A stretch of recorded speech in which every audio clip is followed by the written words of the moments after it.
Alrighty.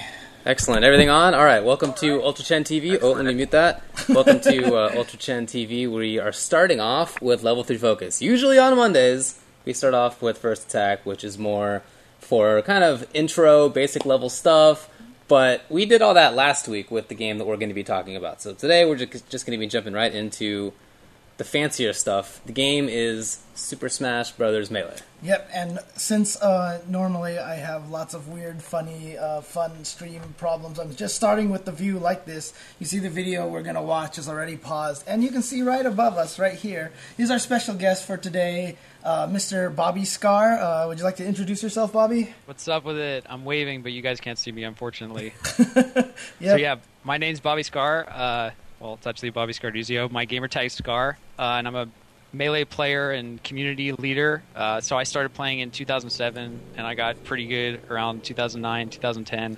Yeah, man, I've just been loving playing video games ever since. Yeah, evidenced by the picture that we see here. It says 5th place on the picture that we have there. So. Oh yeah, dude, that's my breakout tournament. Oh my god, I've been talking about that since 2009. That is definitely the high point of my career. But by the way, can everybody hear him? Just in the chat, let us know. It sounds like people, or it seems in the chat that people can hear him. I just want to make sure. I'm gonna up your volume a little bit. So. Okay, cool. Yeah, they can hear you. Perfect. Cool. Yeah, I mean, I mean, if you want, you can even tell people a little bit about where this picture comes from. So. Oh yeah, dude, this is another highlight of my whole life. So we actually, some of the Melee tournament organizers, the Kishes, made a trading card game in 2012, and I was lucky enough to be featured as a trading card. So like, whenever I meet anybody and they're like, "Oh, you know, do people know you for this game?" I'm like, "Dude, I have a trading card that I've autographed for this game." That's totally pretty awesome. Myself. Yeah, that's totally cool. Someone needs to make one for like fighting for FGC or something. So. Yeah, well, I know that there's really one person in fighting games who has his own trading card, but. Really? You don't know about this? Which one? It's Triforce. Anyway, so did you play Falcon? Is that the character? Yeah. I see. Nice, the only character I've ever played. Oh, okay, cool. So you were a specialist. Yeah, I have a big man crush on him.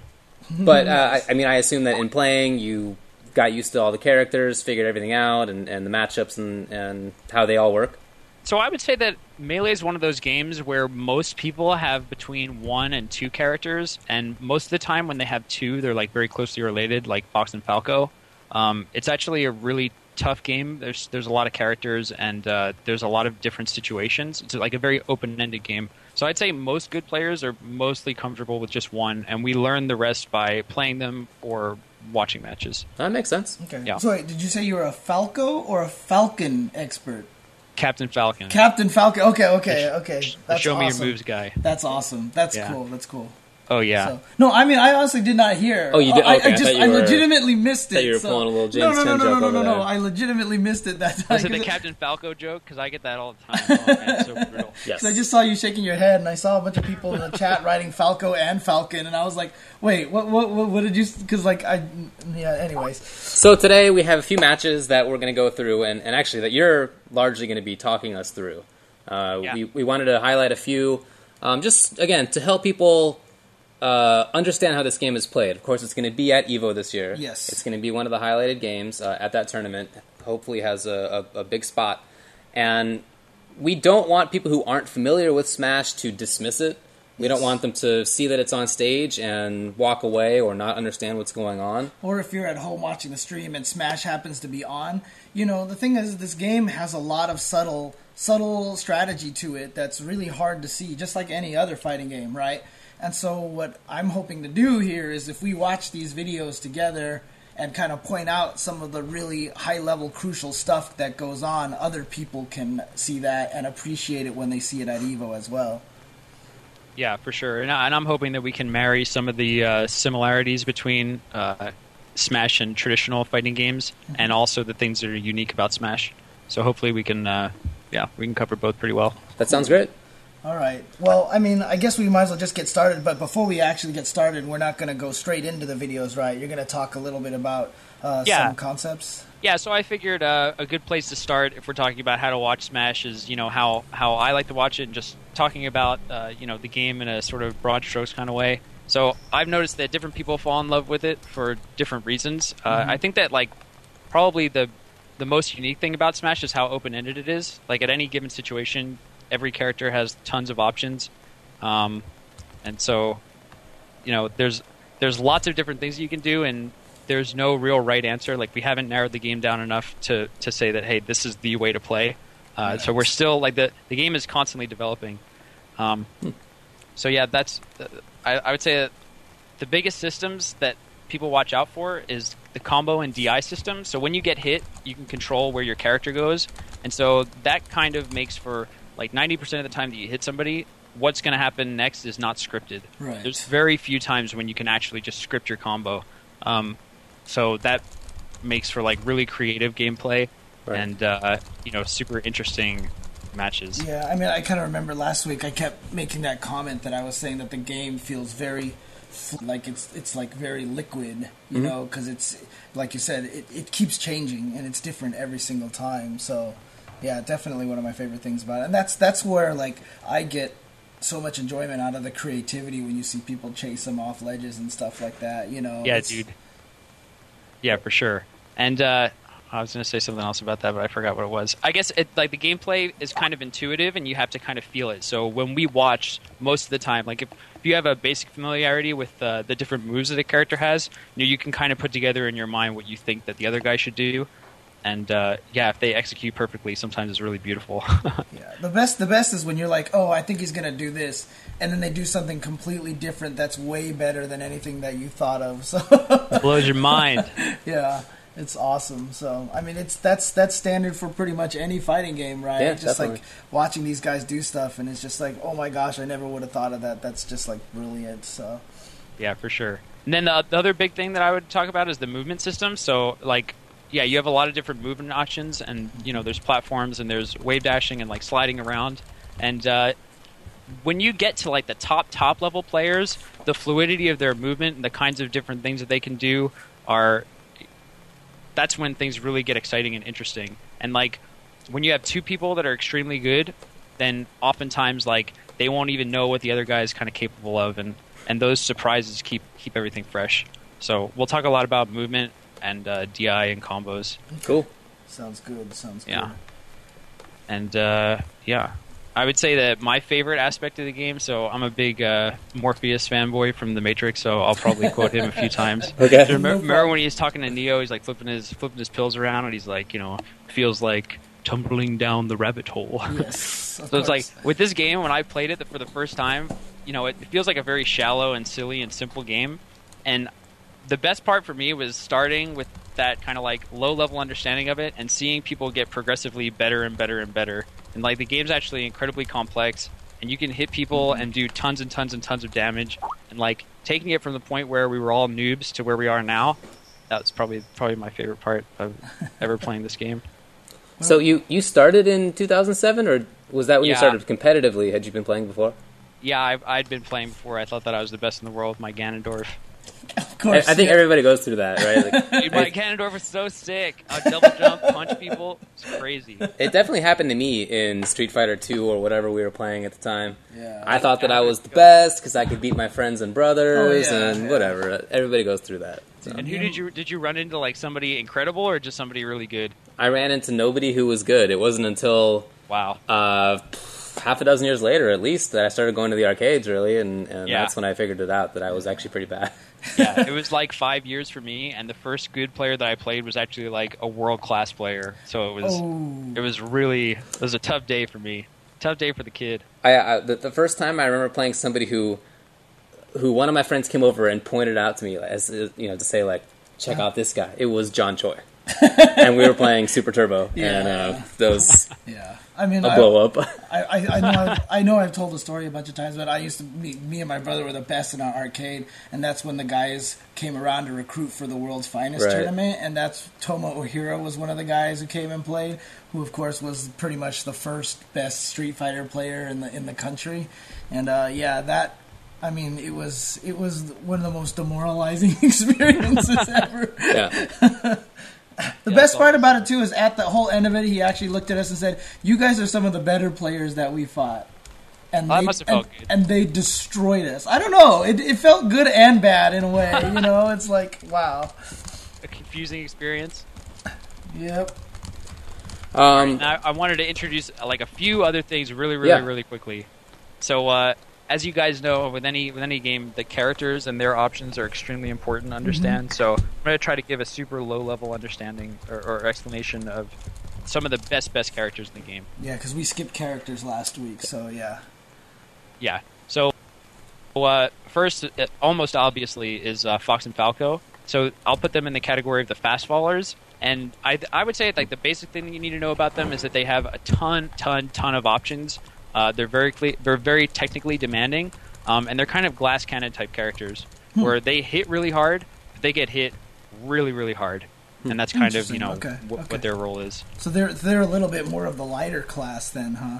Yeah. So I mean, there's two different systems. You could be a light character or a heavy character, and you can also fall quickly or not.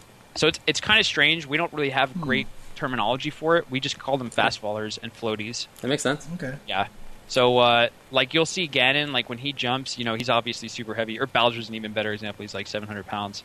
And like when he jumps, he doesn't really fall like Fox and Falco do. They kind of fall like a rock. Yes. So, okay. That's the big thing. And most of the time when we talk about the characters, it's by weight class. So if you understand the weight class even a little bit, you're going to get a lot more out of watching.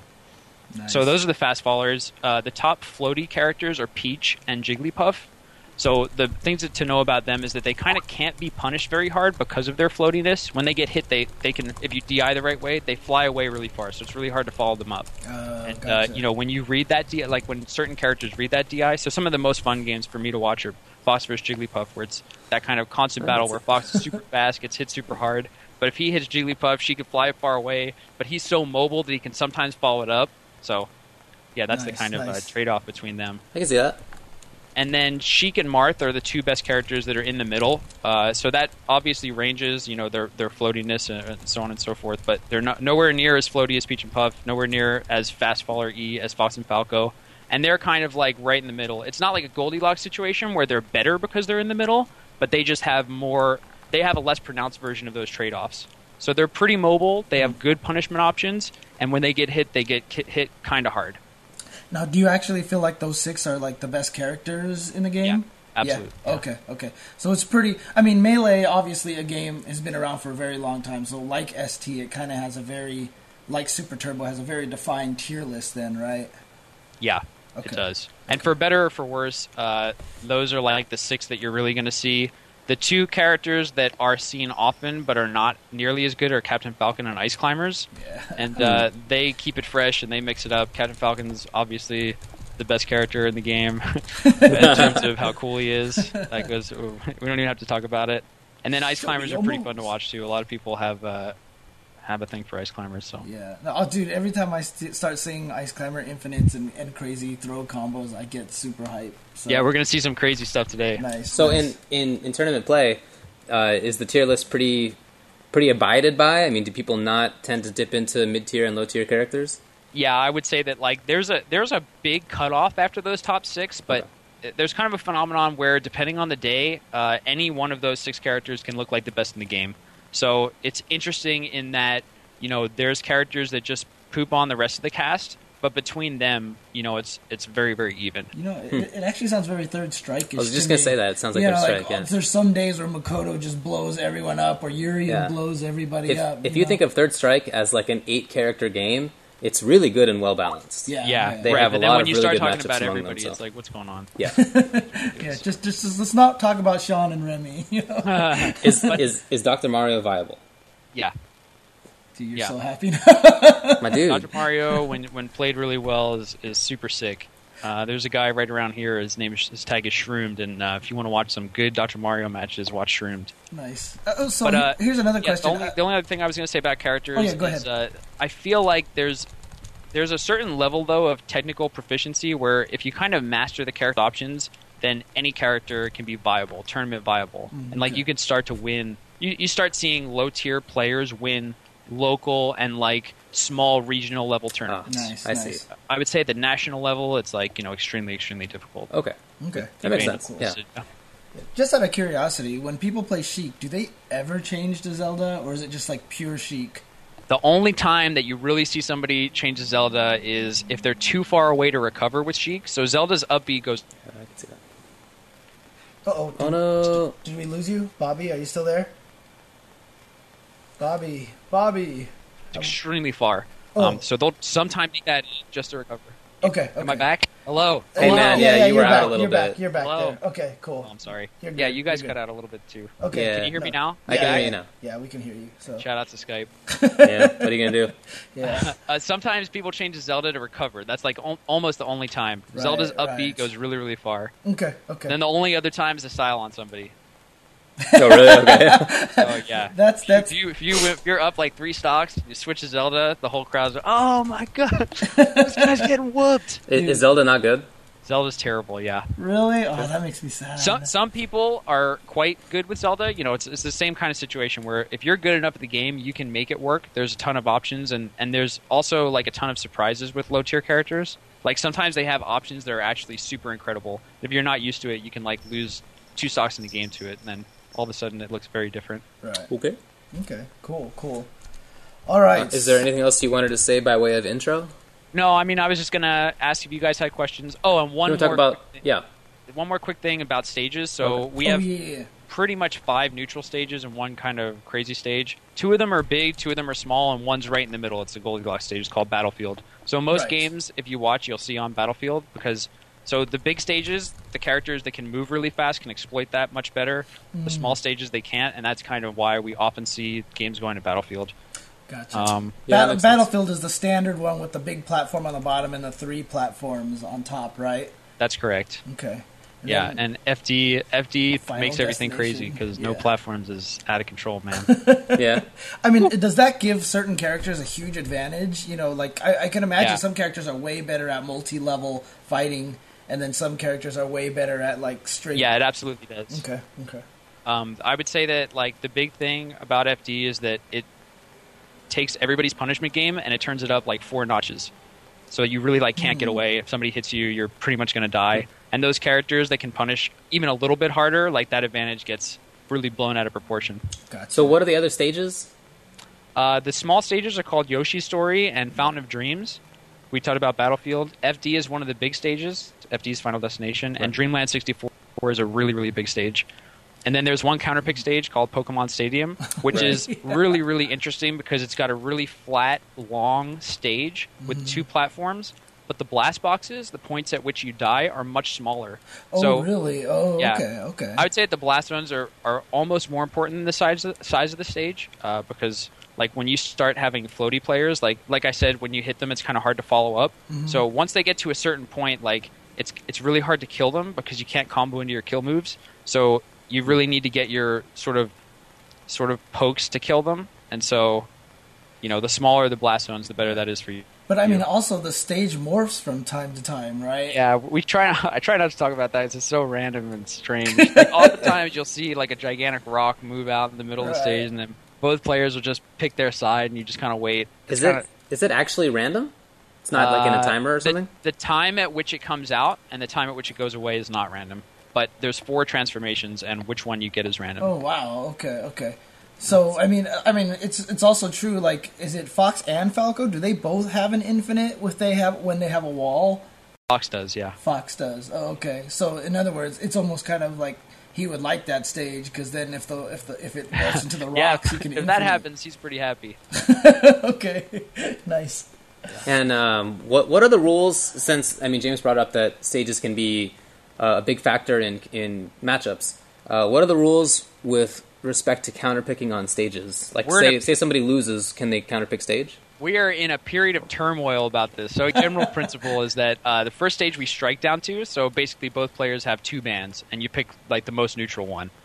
But then after that, it starts to get weird. We have a bunch of silly rules. Right now, the agreed-upon rule set is in a best of 3. Both players get 1 ban, which I think is great. And then Pokemon Stadium is thrown into the mix. So that's a total of 4 stages that the other guy can pick on. Okay, I see. But for who picks? You counterpick the loser counterpick stage. Who picks first? So first, it's just rock paper scissors. So basically, it's like if you and I are about to play in a tournament set, I'll generally let you go first because I feel demoralized after I lose rock, paper, scissors. And then you can pick one of the 5 stages to like strike. And then I'll pick Yoshi's and Fountain. I'll strike those because they're too small. Captain Falcon's not good there. Okay. And then you can pick from basically whatever one you striked is out, and then probably Battlefield and probably like FD will be left, and you get to pick between those 2. Interesting. Now, I mean, don't you have the ability to remove a bunch of stages and random select, and then so it only goes to one of the first 6 stages? I mean, yes, you do, and we used that a ton back in the day. Like I would say 2009, we started getting rid of that, where you would just go into the stage select, and the 5 stages would be active, and we would turn off 1 for each of us, and it would be random between the last 3. Right. But as we've refined the game, like that random became more and more important, and it started to decide sets, and we had to talk about it. So both players can stage strike then, right? You can. Yeah. Okay. Now, can you select the stage and also change your character? Is that a rule? Yeah. So the rule regarding that is I'll pick what stage I want to go to if I lost. And then you have the option to change character. So if you know that your character is getting hard countered, then you can change. But then after you change, I can change. So whoa. So in other words, the loser has the option to change a character or a stage? Or the loser picks the stage, period, and the winner can like ban one. So I wish that we had like 1, 2, 3, 4, 5, and we could actually talk through it because it's getting a little bit complicated. Right. But Makes sense. No, it's not that hard. Okay, cool. Yeah, so then you pick which one you feel most comfortable on. And basically, so like we talked about, FD sometimes will exacerbate any advantage that you might have. Right. So if I feel like I can't beat you on FD, I can certainly change my character. But then after that, the opponent can counterpick. Gotcha. So in other words, the loser has the option of changing both, but then the winner has the option to change characters only if the stage is changed. Pretty sure that's the rule. Okay. Yeah. Okay, cool. Okay. And now, when you say that they have that they matter for matchups, I mean, would you say like how many points out of 10 would you say that can swing a matchup? The stage, will it be like difference between 6-4 or 4-6, or is it like 7-3?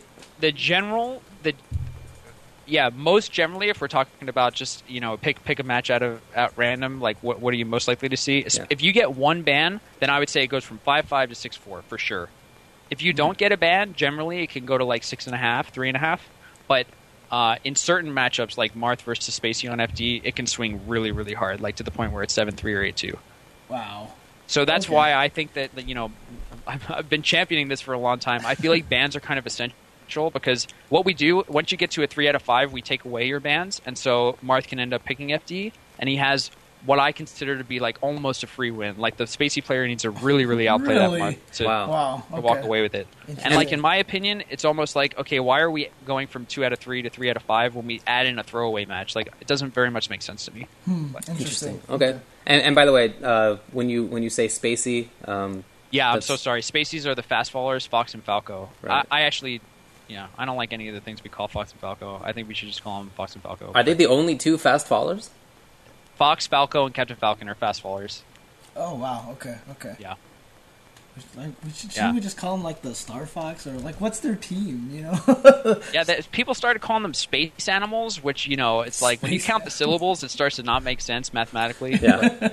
So we shortened it to Spaceys, and that's kind of what I landed on. Okay. Yeah, that makes sense. Yeah. So anything else that you want to talk about before we take a break and then jump into the actual matches? I feel pretty good about where we are. Actually, okay, but before we do that, just so that people know what we're going to be covering, can you mention the matches that we'll be going over? Absolutely. So we're going to see, for our first game, we're going to see Mango, Fox player, versus Mewtwo King, who plays Sheik this set. And we're gonna see an example of Fox being a real glass cannon, like, how fast and amazing he is, but also how he can get junked. Junked, another term for whooped, so on and so forth. Okay. Game 2 is going to be SFAT, who also plays Fox, versus Fly Amanita, an Ice Climber player. This is a pretty sweet set. I'm really excited to watch this together. I love watching Ice Climbers, so I'm excited about this. Yeah, and this one's a very dramatic set. We're going to laugh, we're going to cry. Okay. And then Game 3 is Dr. PP, a wonderful name, versus Armada at Apex 2013. So this is grand finals at the most recent, largest tournament. I was totally there. Yeah. I saw that one live. Yeah, this is going to be a crazy set. Sick. And trust me, the last game that Armada played before he retired. Oh. No. Yo, is PP the dude with the beard? I think at Apex he had like a beard. Scruffy beard. Yeah. Yeah, really interesting. Yeah, that's a good way to put it. So, I mean, don't worry about Dr. Pee-Pee. I mean, it can't get any worse than Dr. Snake Tits and, you know... And... Oh, yeah, we're right there. That's pretty much equal. There you go. Right. Okay, well, we'll be right back, and when we come back, we'll go ahead and get started with that match. So, all right, stick around, guys.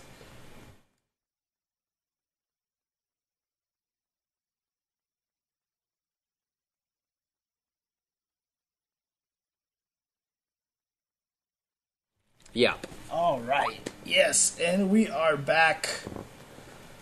All right, so what we're going to do then, so if you guys are just tuning in right now, we're going over some Smash videos. We have special guest Bobby Scar here to tell us, you know, make sure that we don't give out false information like apparently I was doing all week last week. No. But what we're going to do is you can see here right now. Ooh, oh, do I have my mouse cursor up there? Oh, it's not working. But basically what it's working. Oh, was it? Oh, yeah, there it is. Just See, a different capture spot. Yeah, there you go. So there we go. So I have the mouse cursor up here. Right here we have the video that we're going to play. So we're going to start with, are we starting with the Apex 2013 match? Yeah, this is Mango versus Mewtwo King. This is not PP Armada. Okay, gotcha. But was this also from Apex 2013? Indeed, yeah. Oh, nice. And these matches, the 3 matches that we're showing, were actually voted on by the Smash community, if I'm not correct, right? Oh, sorry, I didn't catch that. You're saying they were actually... Oh, a little funkiness. They were actually voted on by the Smash community? Which ones? Yeah, they were. We tried to be as democratic as possible about it.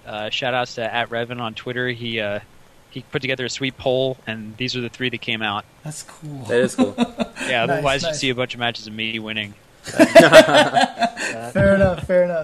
I would do the same thing, except there are no matches of me winning out there. Oh. Anyways, let's go ahead and get started on this video here. So yeah, for sure. And just a few quick reminders. So again, we're seeing Fox versus Sheik. Fox is a fast faller. I'm going to call him a spacey. So he has superior mobility, but he's going to get hit really hard. And if he gets hits, then sometimes he makes some magic happen. But yeah, we should expect that Fox should get. Like, if this match is played perfectly, Fox should probably get a few more hits, but kind of do less with them. And then when she gets her hits, it starts to get dangerous. Is Sheik a dangerous character in general, or is it just against... Yeah. Okay. Yeah, okay. But everything's kind of exacerbated against the fast fallers, Fox, Falco, and Captain Falcon. They get hit super duper hard. And which stage is this on? This is on Dreamland 64, so this is our biggest stage. And Mango counterpicked here, probably because he wants to, get a little bit more comfortable, use his mobility. He lost game 1, so this is game 2. Oh, okay, cool. Sounds good. Let's go. Let's see if this technology works. We're using the site called Watch Together, which apparently, if you put YouTube videos in there, it'll make sure both people are synced up and watch the video at the same time. Once again, Bobby's in Northern California. Oh, right hey, now. just introduce the commentators here.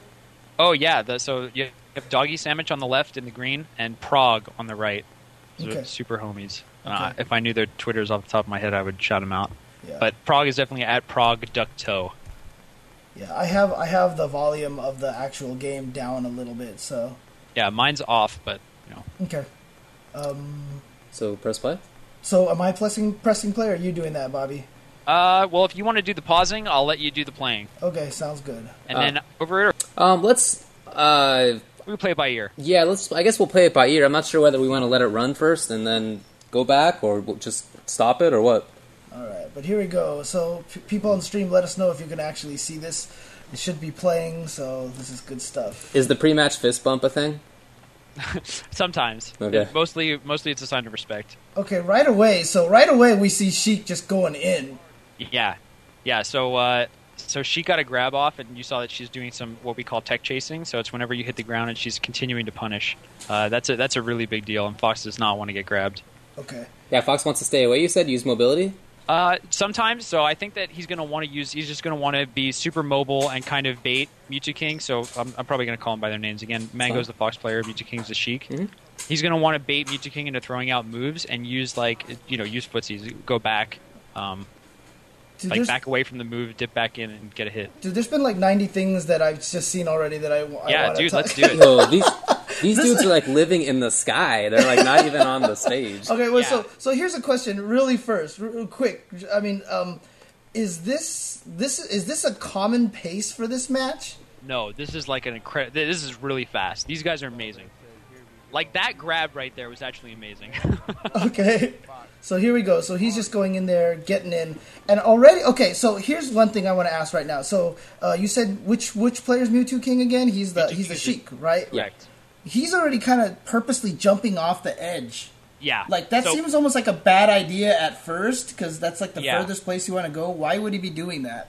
Yeah, that's actually something I probably should have mentioned before. So Mewtwo King, like, there's another thing in Smash where not only are character specialists, but generally people have their kind of bread and butter in the game. So, mobility is one thing. Mewtwo King is extremely, extremely, extremely well known for what we call gimps. So at the ledge, he's actually extremely dangerous. He spent the past, 8 years at the ledge. So he knows the ledge in and out. He feels comfortable there. He feels safe there. And, it won't always work. So we actually saw a set between Mango and Mewtwo King 2 weekends ago where, the same kind of story was being played out, but Mango had the edge and really punished him hard for being at the ledge. Hey, nice. By the way, I just want to give a shout-out. It looks like Mango has joined our chat in here, so he's actually going to be listening to us talk about this.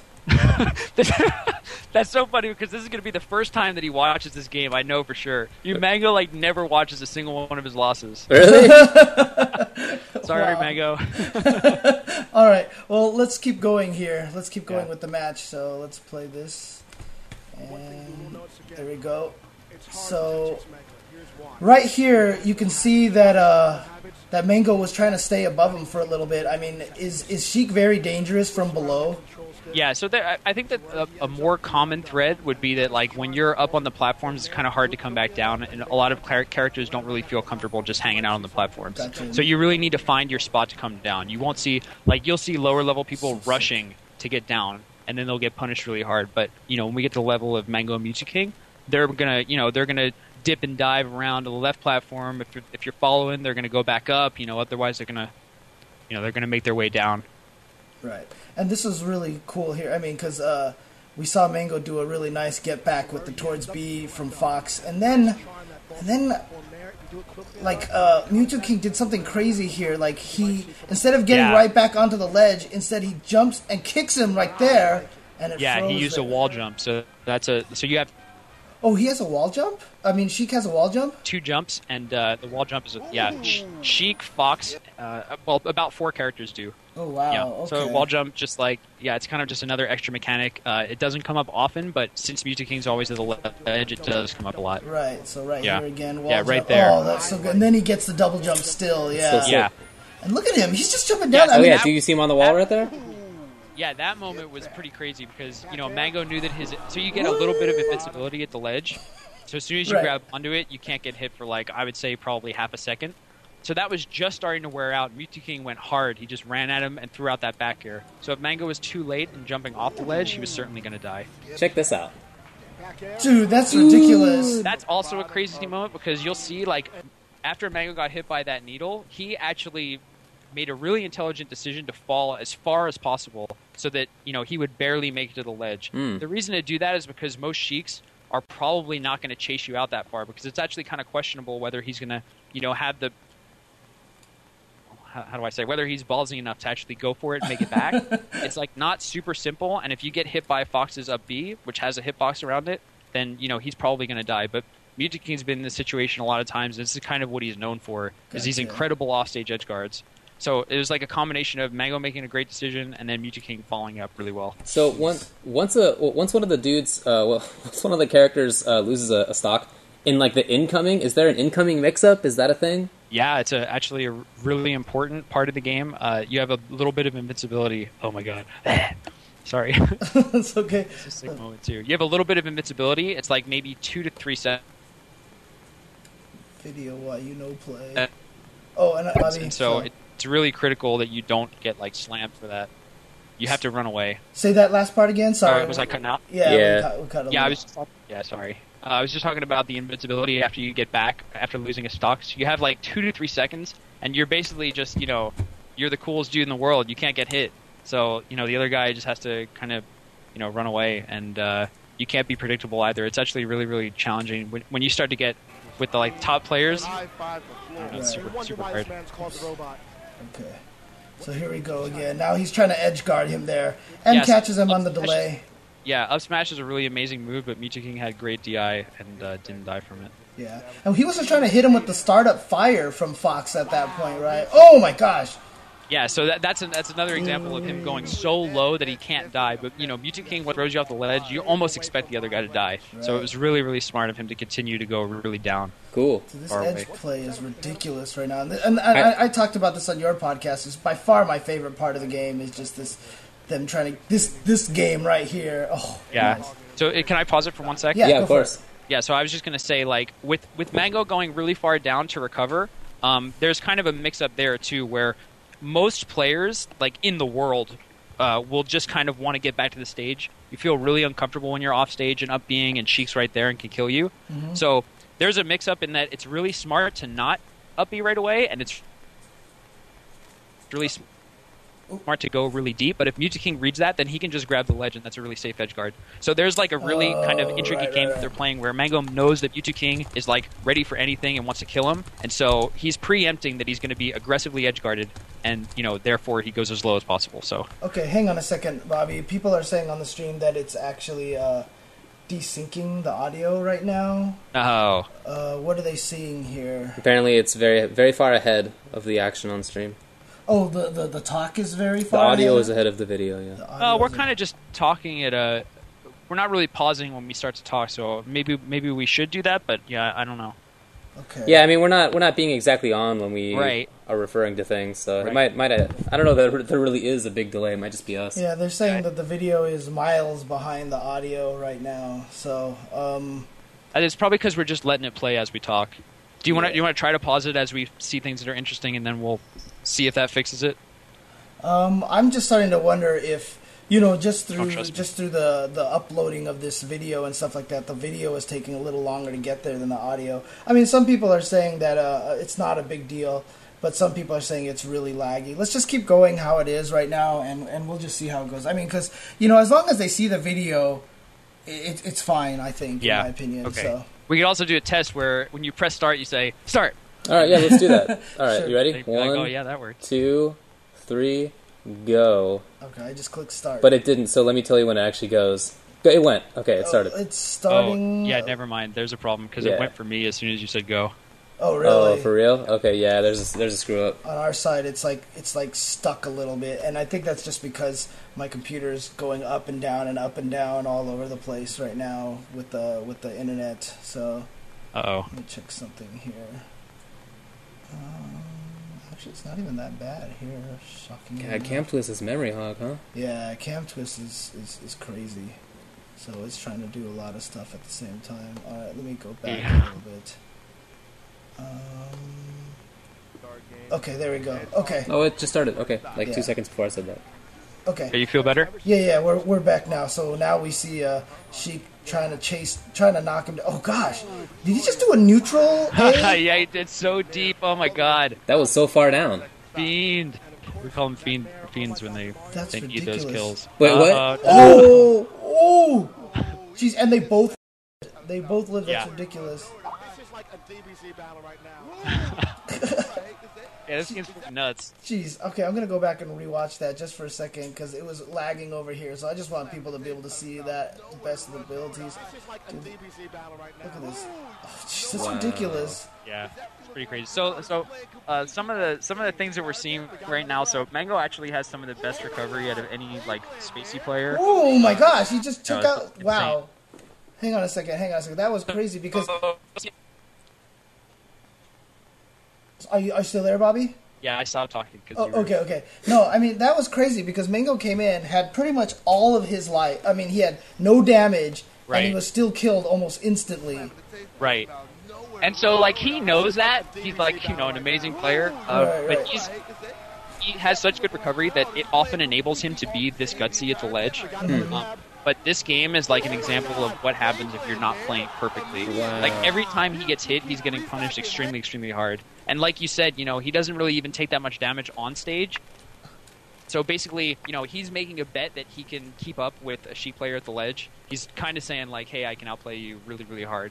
But, it turns out that Mewtwo King can play. And he hit every edge guard, like, perfectly. So is this what you were talking about when you said that spacies have a problem where they're kind of glass cannons. They can get blown up really quickly if they make mistakes. Yes. Nice, So nice. he's getting blown up super quickly, as you can see. Yeah, Right. off stage, it's kind of an interesting thing where they have so many options. Like, as you said, their forward B is really great, and it comes out at a different timing and pacing, and they can also, like, shorten it. And then there's the up B, which goes super far for Fox, but all at the same time, like, when they get hit, they fall so fast that they can kind of just get hit and die off the ledge. So here's a really important question. What is with this knee gif here that I'm seeing? Yeah, what's this GIF about? That's a really good question. I would wager that the Apex video producer decided that this was the "You Got Owned" clip.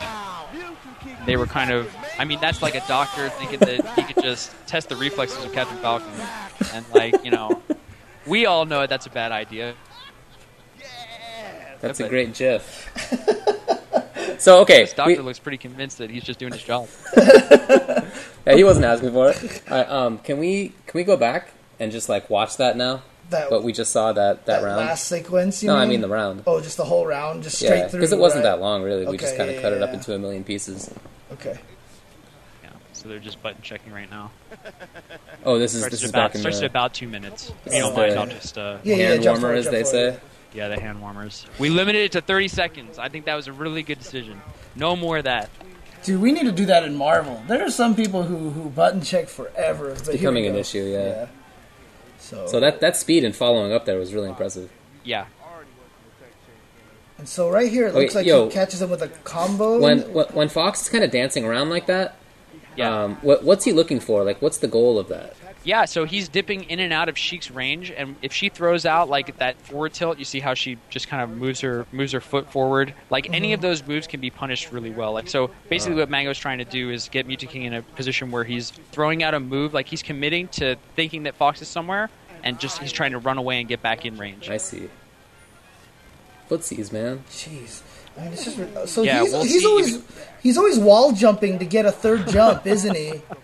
Yeah, this Okay. game he does a lot, and you know it makes a ton of sense in all these situations because you know Mango's just kind of out there and it puts her at a really big spatial advantage when she just has her double jump and she's just kind of chilling out there.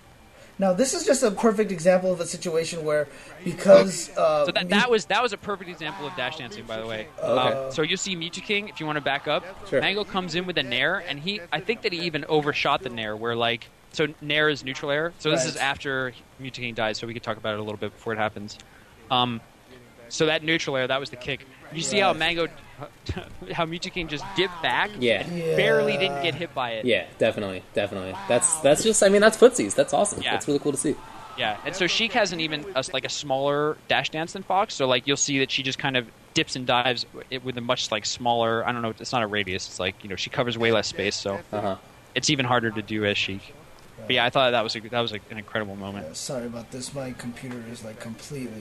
Oh, there it was, right there. Yeah, That was so perfect. sick. Yeah. Perfect. Okay. Yeah, and then that forward air, the slap that Sheik did, that generally hits forward, but there's a very, very small hitbox that'll hit them back. Oh, no. So Okay. basically, whenever you see somebody, hitting the guy off the ledge without like their back air, like something that intuitively looks like, them kicking them the other way, that's generally them hitting like a really specific hitbox. Is that done intentionally?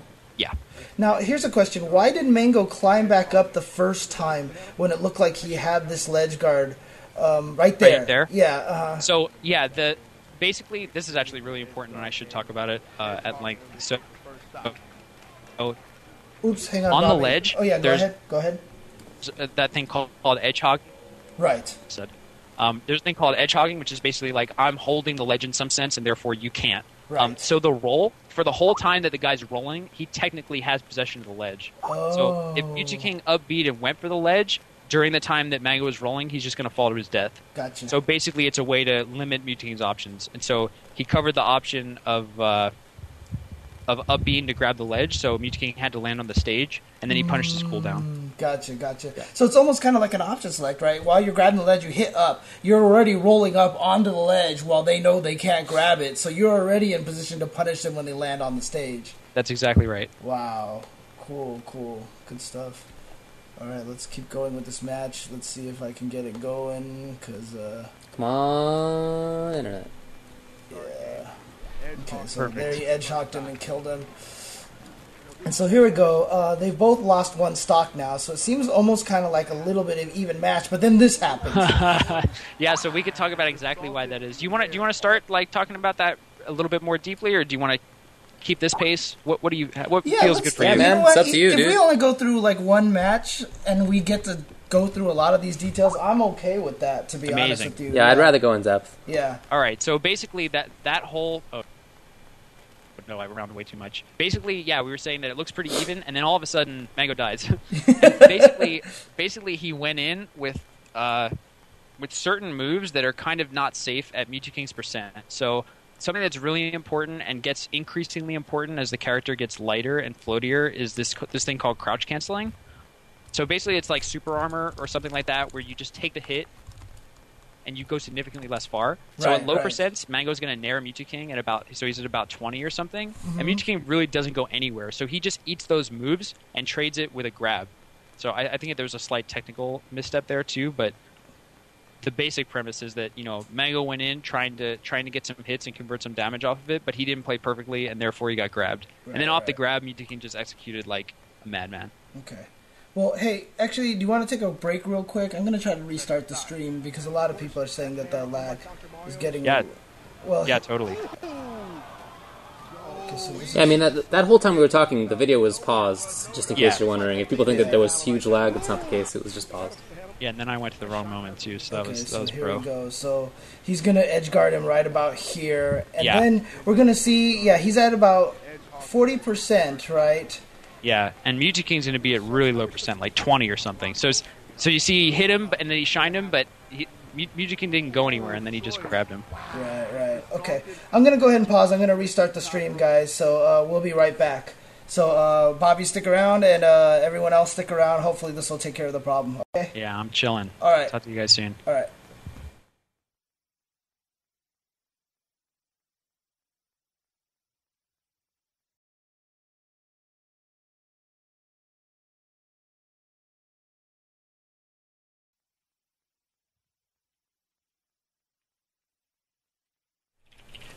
Alright, we're just going to try jumping back on and seeing how this works right now. I restarted the stream. I don't know if it's going to be any better. From my statistics here, it looks like the FPS is still pretty low.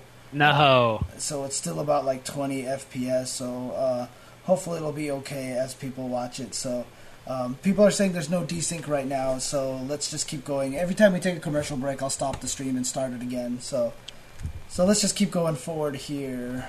Alright, good plan. Yeah, so... we could probably, maybe I should turn it on pause.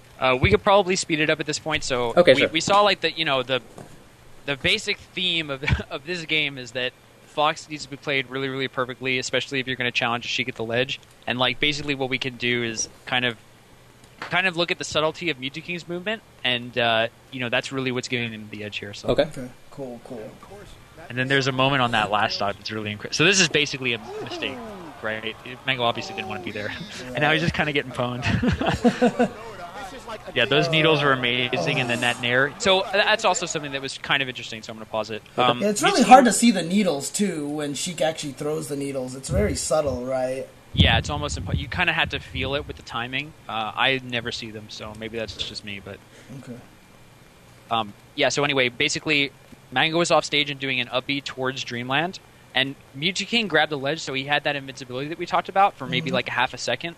And so what he did was he used that invincibility, and in that time he kind of let go of the ledge and came back on with a nair. So Mango is up being, which has a hitbox, but like in that small timing window, Mewtwo King actually had invincibility, and so wait, you can nair. Okay. So you can grab the ledge and get the invincibility and drop off the ledge before the invincibility runs out. Yeah.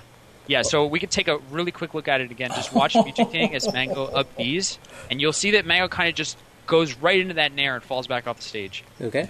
So that up B is supposed to... it has a hitbox, so generally you'll get set on fire, and it's... so not there, but like... right after he throws him off this time. See how he like instantly... Oh, yeah. I do see that. And he did it twice in a row, too, to kill him off there. That was ridiculous. And then, of course, he throws him here, gets the kick, and then trades.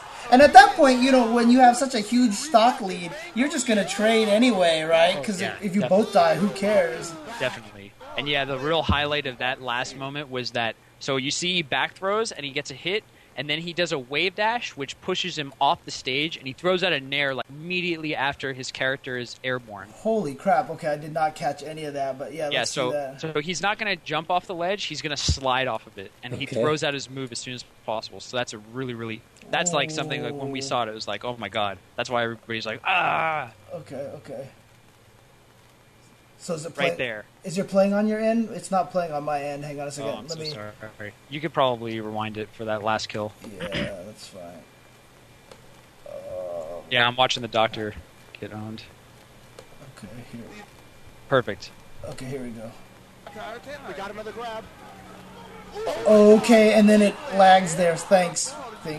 Isn't that the worst? Oh my god.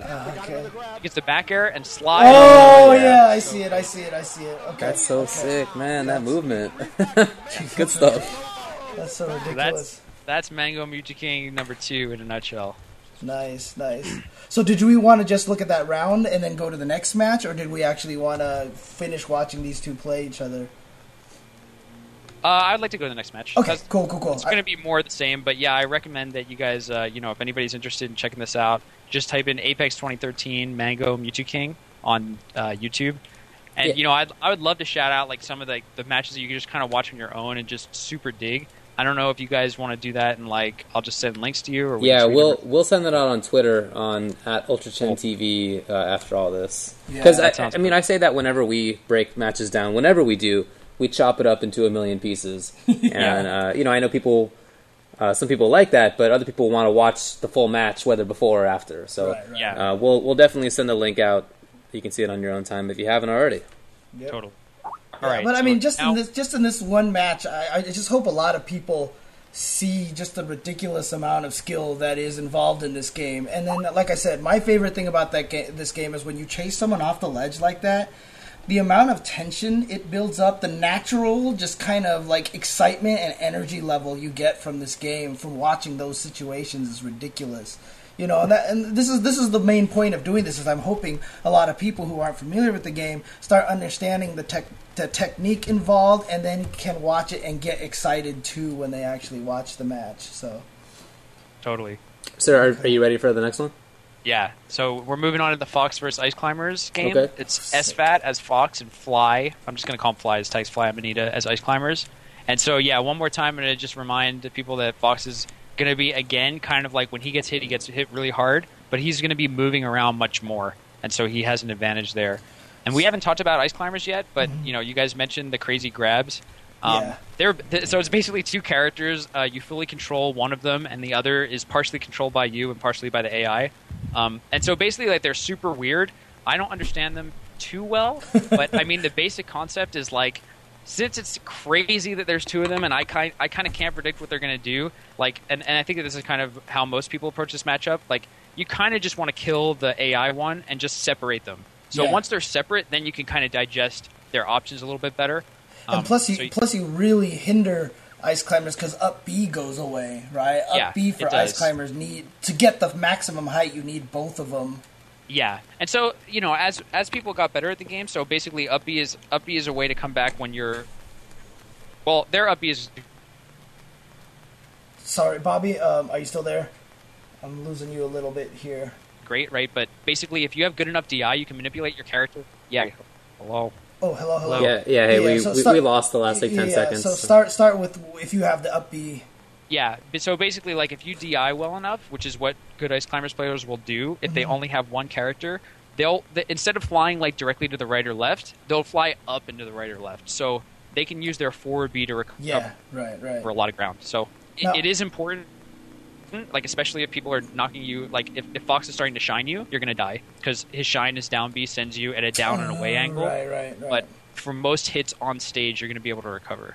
Yeah, so basically, I mean, if the way that I understood the Ice Climbers is that if you're next to each other, the second Ice Climber, normally you're Popo and the other one's Nana, right? Correct. So normally Nana just mimics what you do at a delayed time. So it's almost kind of like a custom combo shadow, Right. And so there's that, but then there's like this weird thing where if she gets hit far enough away, like, the AI will take her over and she starts to run towards you. Like, her goal is to get back to you. Right. But in that time, they're basically, I think we call it like they're desynced, and then you can control her in really weird ways and make really interesting things happen. Well, you can actually still make her do stuff while she's running back to you?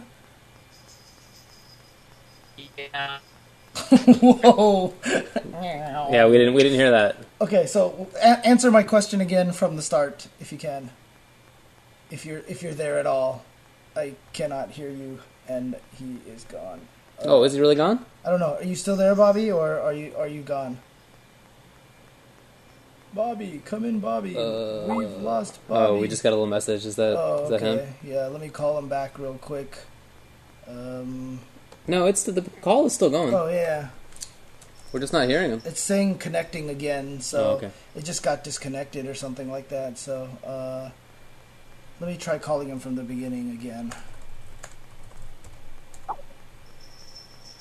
Alright, so I'm gonna hang up on that. You guys can hear that.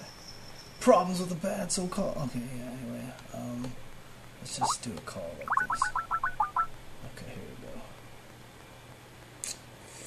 Someday, technology. Someday. The person whom you're trying to reach is currently unavailable. Please leave a message after the beep. Okay, he's calling us right now. Okay, Hello? are you there? Okay. Okay, so I just called you like 2 seconds ago, and I actually got a voicemail. It was like a British lady who told me, the person you're trying to reach... You got that too. We were getting that What? too. Yeah. Skype has a... I didn't know.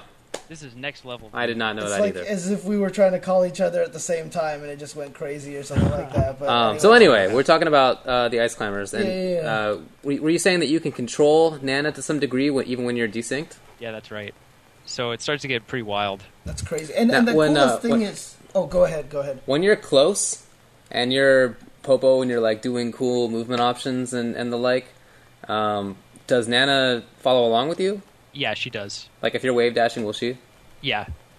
Yeah, it's super important. You'll see them both sliding around. And since they mostly exist on the ice, actually, I don't think this actually makes super great sense, but they're really, really slidey. You feel like if they have cleats to like hang on to the ice, they wouldn't. I actually never thought about that. Yeah. I don't know if they thought that through, really. Yeah, I don't think they did, but they are super slidey. But, I mean, the coolest thing is, one of the main reasons why ice climbers are powerful is because when Popo gets the throw, when you hit buttons, it makes Popo do the throw attacks, but that makes Nana do whatever she's free to do, correct? Yeah, it's a tough time. That's probably what I should have led with. Like, ice climbers, just don't get grabbed. Don't get grabbed. All right, we're going to be able to see some of that in this match, right? I think we will. Would you say that the ice climbers are a grappler character? Yeah, I think I would. You're so happy right now. David using ice climbers confirmed. Okay. All right, so we're gonna let's start it up, and I guess should I wait for you guys to pause or should I pause? No, you go ahead. All right, Go ahead and start. Because I mean, you'll notice a lot of things that we're not going to notice. So you can feel free to actually when you want to play, let me know and I'll start the play. So, but right. we're good right now. Great. So where was this from and when? This is at Big House in Michigan, run by Juggle Guy, a really phenomenal TO. And this is being casted by VG Bootcamp. They're like our best. They're super amazing. I know. Oh, okay, so Nana's dead already. Yeah, so this is a really big stock, and you're seeing SFAT. Just hang on a second, Bobby. Our screen froze up a little bit.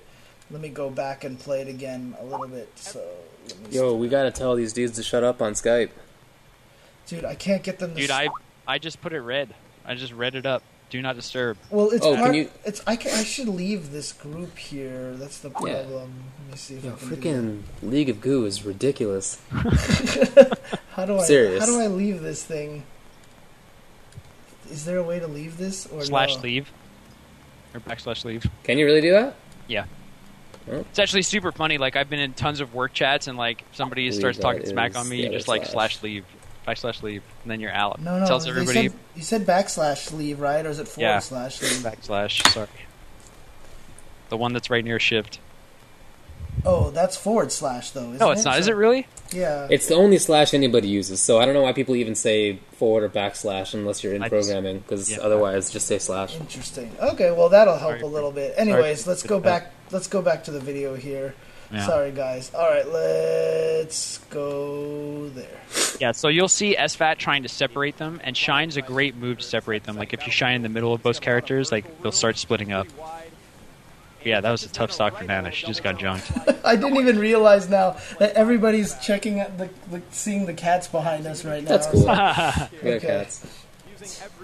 Yeah, so this is a pretty good position. I would Yeah. say for Zach. So That was definitely like the key to the game. And now you see he's like trying to split them up and isolate them and really punish right.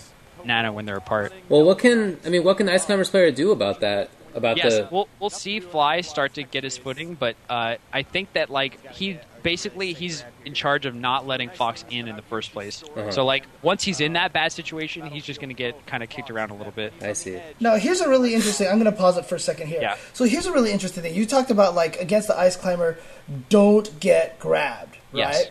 So, how How does one hard... accomplish such a thing? Well, yeah, I mean, like, is that actually easy to do, or is that really hard? I mean, do you have to be really on your game to prevent yourself from getting thrown by Ice Climbers? Yeah, so basically, I would say that... Okay. That was perfect timing for Yeah, I know. Climbers are responsible for not only punishing you for... So there's like a low level... Yeah. Okay, Hello. so start again. So you said that... Yeah, so there's different kind of like skill tiers, right? And at the lower levels, it's going to be really, really hard. Okay. It's hard to escape the throws in those situations, right? Oh, jeez. Hello. Wow. Oh, I see. They're like ice climbers once they get the grabs. Hey, and then can the you- ice climbers that separate themselves can from you the rest just are the turn this ones off? who can manufacture Okay. grabs in ways that other people can't. And turn this off. Okay, sorry. Which one? Just like minimize or just kill cut out this as many one. possible things as you can. Okay, sure. Okay. And also this. Sorry again. Well, no, because that's on the stream. If I minimize this, The it goes car? away. Yeah, that's what's actually on the stream. Anyways, What's up? mention again. So say that one more time. I apologize. No problem. Yeah. So basically, I was saying that like ice climbers players that you're going to run into in tournament, once they get a grab, they're probably good enough that they can execute on it, and pretty much kill you. So you're really responsible for just not getting grabbed in the first place. And when ice climbers players start to get really, really good, they can create grab situations where other people can't. Okay. Like the first level is you have to space really well. So when you throw out your aerial moves and your ground-based moves, you need to be outside of their grab range, and you need to know about their grab range. And either you have to be outside of range, or you have to be able to like safely get away before the grab comes out. Okay. Are grabs so Fox fast? is really good at that. Yeah, grabs are quite fast, but Fox has that one frame move called Shine, Right. where like he can put pressure on and get out fast enough where it's like complicated for ice climbers to get a grab. Would you say that makes sense. shine is one of the things that makes Fox and Falco so good? I would absolutely agree with that. Okay. I think that they have a lot of options that are really good. For example, their smash attacks are really great. I mean, that's kind of like a low-level thing, but it comes up a lot. And, it's kind of like one tool in their toolbox that's really amazing. Because They the have one thing... great- Go ahead. I was just saying, one thing that I'm not sure if a lot of people know is that the shine can be jump canceled, Yeah. right? Yeah. Okay. Actually, hey, you know what? I am going to try to turn off our webcam. Yeah, nobody needs to see us. That's not particularly I'm important. kill our webcam, so we're gonna be gone, and then that way, hopefully, people Get will more have- bandwidth. A little bit more memory. Okay, hang on a second, guys. You're Sure. gonna see the logo real quick, and then I'm gonna kill off the webcam. So there we go. Is the webcam still happening though? It's just not on stream. I can unplug it. I can Done. just take it out. Boom. Okay, you're Cut it done. off goes the down. source. Okay. So let's keep going. Let's Get keep out of going. here. And yeah, the only other thing I wanted to add to that with regards to Shine being jump canceled. So I think that in the past it was more dangerous than it is now. Like I think people have started to learn that when Fox hits your shield with almost every character, you kind of can't fight him. People have gotten good enough where like they'll kick you and then they'll shine your shield to put a little bit of pressure on, and then their aerial moves will come out before yours does. So Oh, really? we've kind of learned to stay on our shield just long enough to let them do their little thing of, shining and naring and, various different aerials. And then we'll just kind of roll away to safety or, jump away when there's an opening to do so. Okay. Cool. Okay, so I'm going to push play and keep Please do. going on this here. So let's go back a little, play, and let it sync up. There we go. And it froze. Is it still going for you, or is it It looks like it's paused. Okay. Oh yeah, it did pause for some reason. That's weird. Okay, here we go. All right, now we're going to see SFAT style. All right, and he's trying to kill Nana. You can see. Yeah, you see him walking with the yellow stick a little bit. How do you walk with the yellow stick? That's his forward smash move. It's like a little joke when people start using Fox and Falco smash attacks over and over and over. Like they just are actually moving with forward smash. Okay. Nice. Okay, so again he killed him, and so he's up 2-0 now. Yeah, that was a perfect edge guard. Okay. So we're in a situation right now where if this pace keeps up, obviously. Okay, here, it's like stopping and starting. Oh, jeez, this is really bad. Gonna manage that. Yeah, let me try this again. Sorry again, guys. Let's try this again. So it's really smooth on your side, right? Yeah, it's beautiful. Okay, hang on 1 second. Let me do one more thing here. Damn. You're gone now, so... Gone. And, I'm taking... Who's gone? You. My picture? Yeah, You're done. we're taking out your No. picture, so you're R.I.P. done.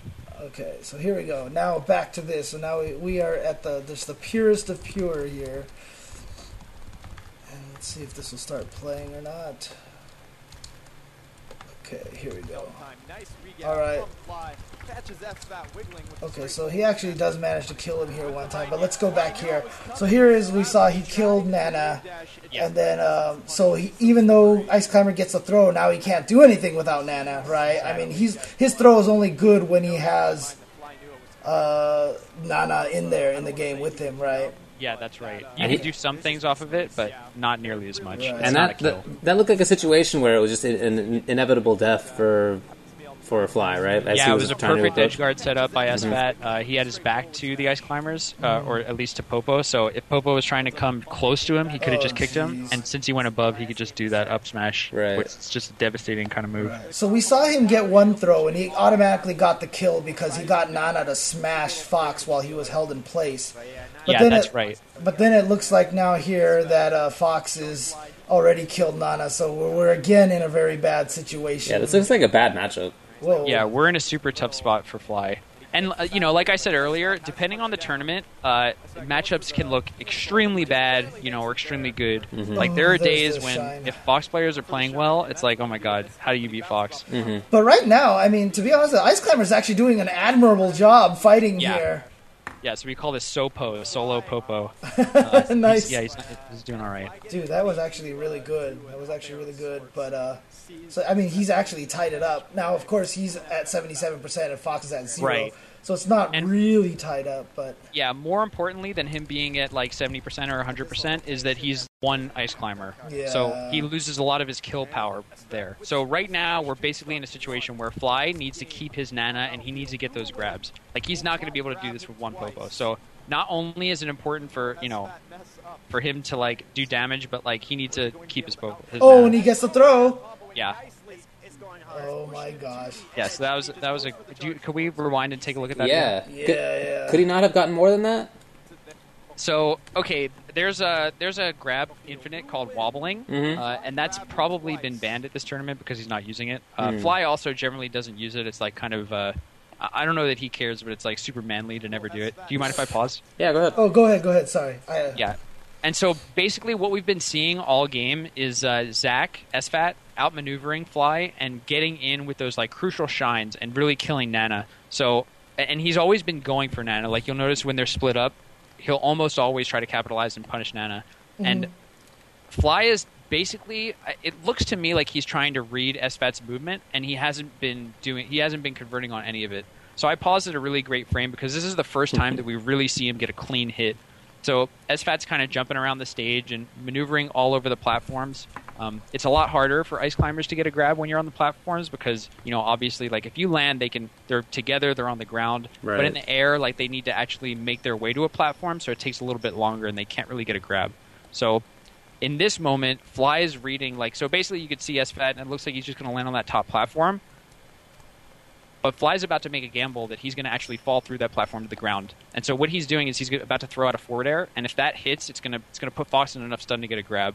And so we'll see if that's how this starts. Wow. Okay. So you can combo into grab? So that's how he lands that grab. No. Yeah, you can combo. That makes sense. And it was actually. basically a hard read. And now from here, it looks like he kind of. Oh, wait, hang on a second. Hang on a second. Forward smash. I'm not sure if that's true or not, but he's in a great. Hey, Bobby, hang on a second. It's not moving on Yeah. our end, so let me get back here and start it myself here. Yeah. Okay. Oh yeah, that's why you said tell you to play. Yeah, okay. yeah, exactly. Because Sure. it gets kind of confused. Put together the pieces. Okay, so there he goes. Ice Climber dead again. Yeah, and we'll see Fly fishing for these reads. So you'll see him kind of throw out moves, and it's not entirely random or anything. But yeah, that's like his best bet at this point. Okay. He's trying to get a super hard punish because he knows he's behind. Right. Okay, so this There's that. Yeah. Oh wow! So he did grab him then. Yeah. Well, and so now so he's at fast. the ledge, and maybe he could have gotten more off of it, but he probably just didn't feel comfortable that he could keep it going. And now he's in a good edge guard situation. So he's got he's got all of the stage. He's in a great spot. Okay. Nice. You see how it looks like he was going to land back on the stage, but then swerves to grab the edge. Yeah. Oh, there's the shine. Oh, Yeah. but he saves her. And that was kind of I don't know what motivated Fly to throw out that forward smash, but he caught Zach entirely off guard. SFAT entirely off guard, and so he just straight up died from that. So now technically, if he can get Yeah. a throw on him, he wins, Yeah, right? Oh, there it is. So we paused right as he was about to get the grab. But yeah, basically that's the interesting thing about Melee 2 is when you get into certain situations like this, you know, SFAT has been in the lead the whole time, but all of a sudden when he has Nana on his side and they're both at one stock, we're in a really dangerous spot for Fox, and he really needs to pay attention and like not let anything happen. Okay, so here's... and I think this is something that pops up a lot in high level Melee is like kind of the nerves issue, and you know I don't know if it's in every community, but this happens a lot. And it's like super scary for everybody, and I think that yeah. Yeah, man. Nerves are always nerves are always an issue in competitive games. People drop combos all the time. And not just in fighting games. It's whatever the competition is. Okay, so he splits him up there. He saves him with the towards B, which sucks him in, and then just goes for the towards smash and gets him. Okay. Yeah. And so now here we see he's dipping in, he's diving in, he's trying to throw out these shines, which are really quick. You know, Fly's Zach SFAT is just trying to make something happen here. It's and like a hit and run kind of thing. Shine in, get out. It's so hard to watch because you know really what he was trying to do is a kind of basic. Yeah, so SFAT was trying to do a pretty basic movement option, like the wave land. So that's when they kind of slide on the platform and fall off. Right. And it gives you a lot more stage control if you could do that, as opposed to landing on the platform and then. Oh, oops! Hang on a second, Bobby. We lost you again. Through. But what you have to do is you have to wave dash on the platform, and that requires no. Okay, wait, hang on a second. Keep going. Yeah, here we go. Oh, yeah. I see. He missed the platform then, right? Oh my god. So he missed... Is that what he was... He was trying to wave dash onto the platform, but he missed the platform? Exactly. By like so little. Oh, yeah. Oh, no, that wasn't it, but it was very similar looking. So something that small cost him the entire fight. And I think he's well, it cost him there, too. Yeah. So let's yeah, you can take a look at this. It's so heart-wrenching, man. Oh! Let's look at his execution is just outrageous. Those handoffs are really, I'm under the impression they're extremely hard to do. And you see Nana and Popo just handing Fox off, and they're just grabbing him. But that was a really sick reaction. That's not easy to whiff punish, I got to imagine, because it's such a fast thing. Yeah, it is extremely fast. Let's just watch it again. See if we can get that without it chopping up around everywhere. So let's see. Yeah, but you can see that like if you don't. So I always watch the Fox because I always want the like fast forwards to win. If you watch Fly, like he's being really smart in that he's never ever jumping, staying really mobile on the ground. Right. So right. like he was. That's really what he was looking for. That was his key to victory. That makes sense. You know, and yeah, he reacted perfectly off of it. That makes sense. Yeah. That's so crazy. Okay. Well, let's go ahead and then jump for to like the closing moment. If you want to play. Oh, if you want to play one more time. Sure. Yeah, let's do it. Because I just love watching it. Dude. Yeah, me too. It's so sick. cool. Oh yeah, dude. Let's watch this Fox get pumped. All right, let me hit play. Yeah. So, here we go. So after this, if you look to the right, Zach SFAT is the player with the curly hair. If you just look at this priceless moment where he sighs, oh my God, it's so perfect. What a champ! He took it like a champ. That's me. Oh man. All right. Well, let's take a quick break. I'm going to stop the stream and start it again, and then let's see if we can get back to non-laggy situation. So we'll be right back, guys.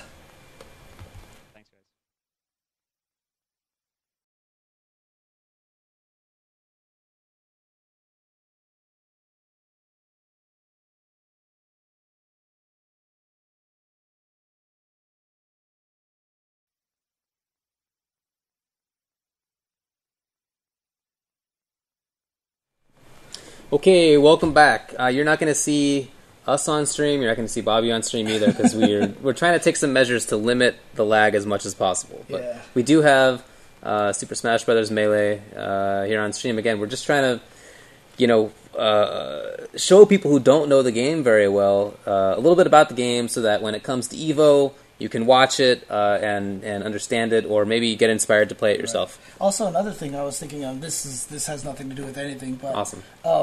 Maybe next time we could run Skype on yours, because all I need is the audio. Yeah, right, let's do that. Okay. Let's definitely do that. But too late now. Let's continue. All right. So what are we watching here now? Yeah, so here we are at the last game that I was going to show you guys. This is Dr. PP versus Armada. This is grand finals in the second set. So this is actually an extremely high-stakes game. Currently we're at 2-1. Armada's in the lead. Armada's playing Peach, and Dr. PP is playing Marth. He's usually a Falco player, but he got spanked. The clean 3-0 in winners, so he switched over to Marth and took the first set. Wow. But just for a little context for people, Apex is pretty much the largest Smash tournament. It's like the EVO for Smash, right? Yeah, it has been for the past couple of years. That's like the East Coast major, and we have a West Coast major called Genesis, which is not happening this year due to EVO. EVO's going to be the EVO this year.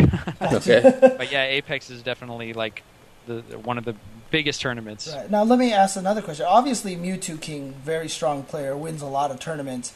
What happened to him in this event? Yeah, this was actually a crazy... we usually have 5 players who are at the top of the chart. So there's Hungrybox, a Jigglypuff player, Mewtwo King, who plays a bunch of characters, Mango, who generally plays Fox or Falco, and then Dr. PP and Armada here. And Armada is he's kind of won everything in the recent memory. He actually retired after Apex, so there's that. But Mewtwo King double eliminated Mango, and then he lost to, I think, Hungrybox in winners, and he lost an extremely close set to Dr. PP in losers. Oh, wow. Okay. Is Armada the one from Europe? Yes, he is. He's from Sweden. Oh, wow. Okay, so he came all the way out to Apex from Europe then. Yeah, nice. And he's extremely well known for being like godlike mechanically. Like, he doesn't drop any combos ever. He's cool, calm, collected. He's kind of like Mr. Drago from Rocky IV. It's kind of like, is he a man? Does he bleed? Are we stereotyping? What are you saying? Europeans? You No, can't it's tell not them that he's apart European, or it's just anything? the place dude, if he was from America, I'd say the exact same thing. Sure, okay. White We're people. trying hard here to promote. We can't be racist to white people here. Come on, man. No, I'm just kidding. It was an international tournament, right? There was a Japanese contingent too, wasn't there? Yes, there was. It was the first time that I got to meet a bunch of the Japanese. Here's just a little side question. And, it was really great for me to see that, really playing at a high skill level. Yeah. Side question? Yeah, a little side question. What would the rankings of the different areas be? U.S., Europe, and Japan. Like, do they consider U.S. the best, or how does that work?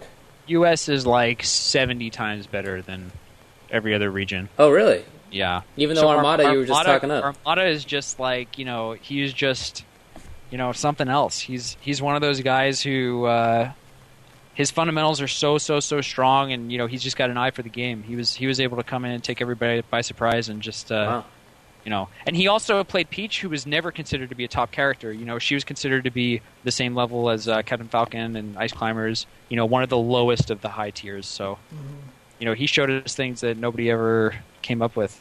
Wow. That's cool. I like that infiltration analogy even more than, I guess. Yeah. Super awesome, but the rest of his country is, like, good, but not infiltration level, Yeah, exactly. Yeah. I mean, so at our nationals, U.S.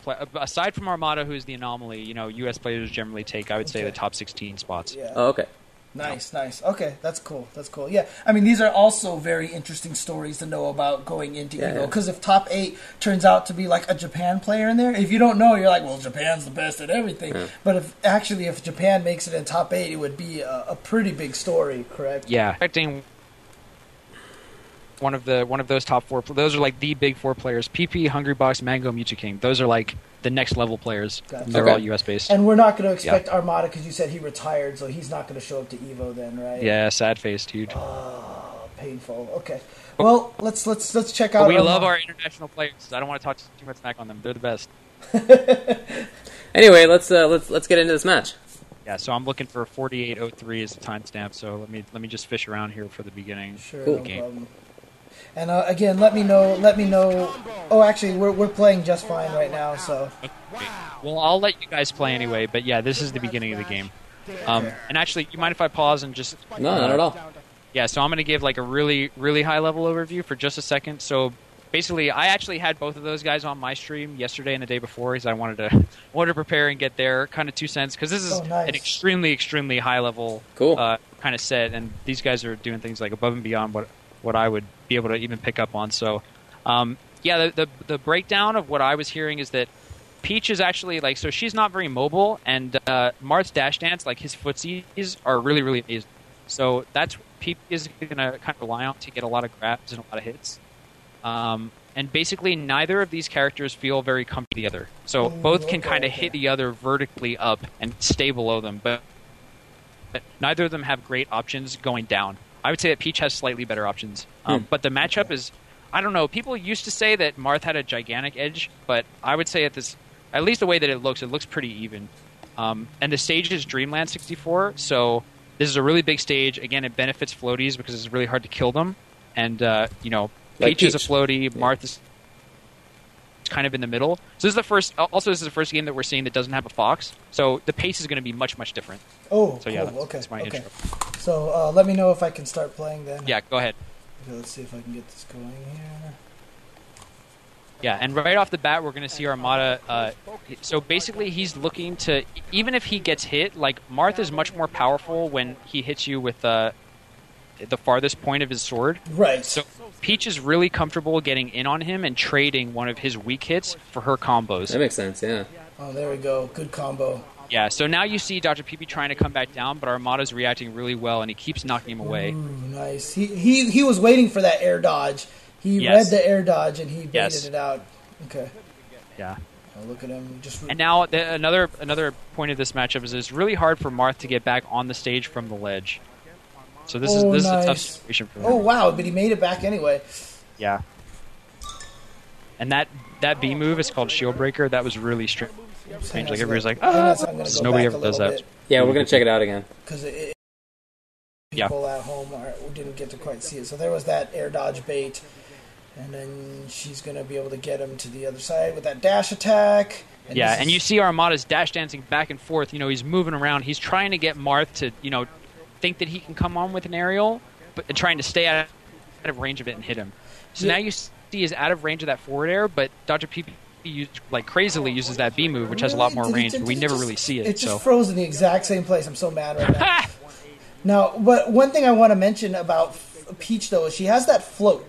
And when he was doing the edge guard, it looked like he did the lowest jump float possible, right? That's what he's doing right about here. When he hits the up B from Marth, he actually does a very low to the ground float, right? Yeah. Okay. Yeah, you know what? I think that you should take the lead on narrating, because basically I think the problem is that I'm talking about it on my video, and my video is way faster than yours. Oh, okay. Gotcha.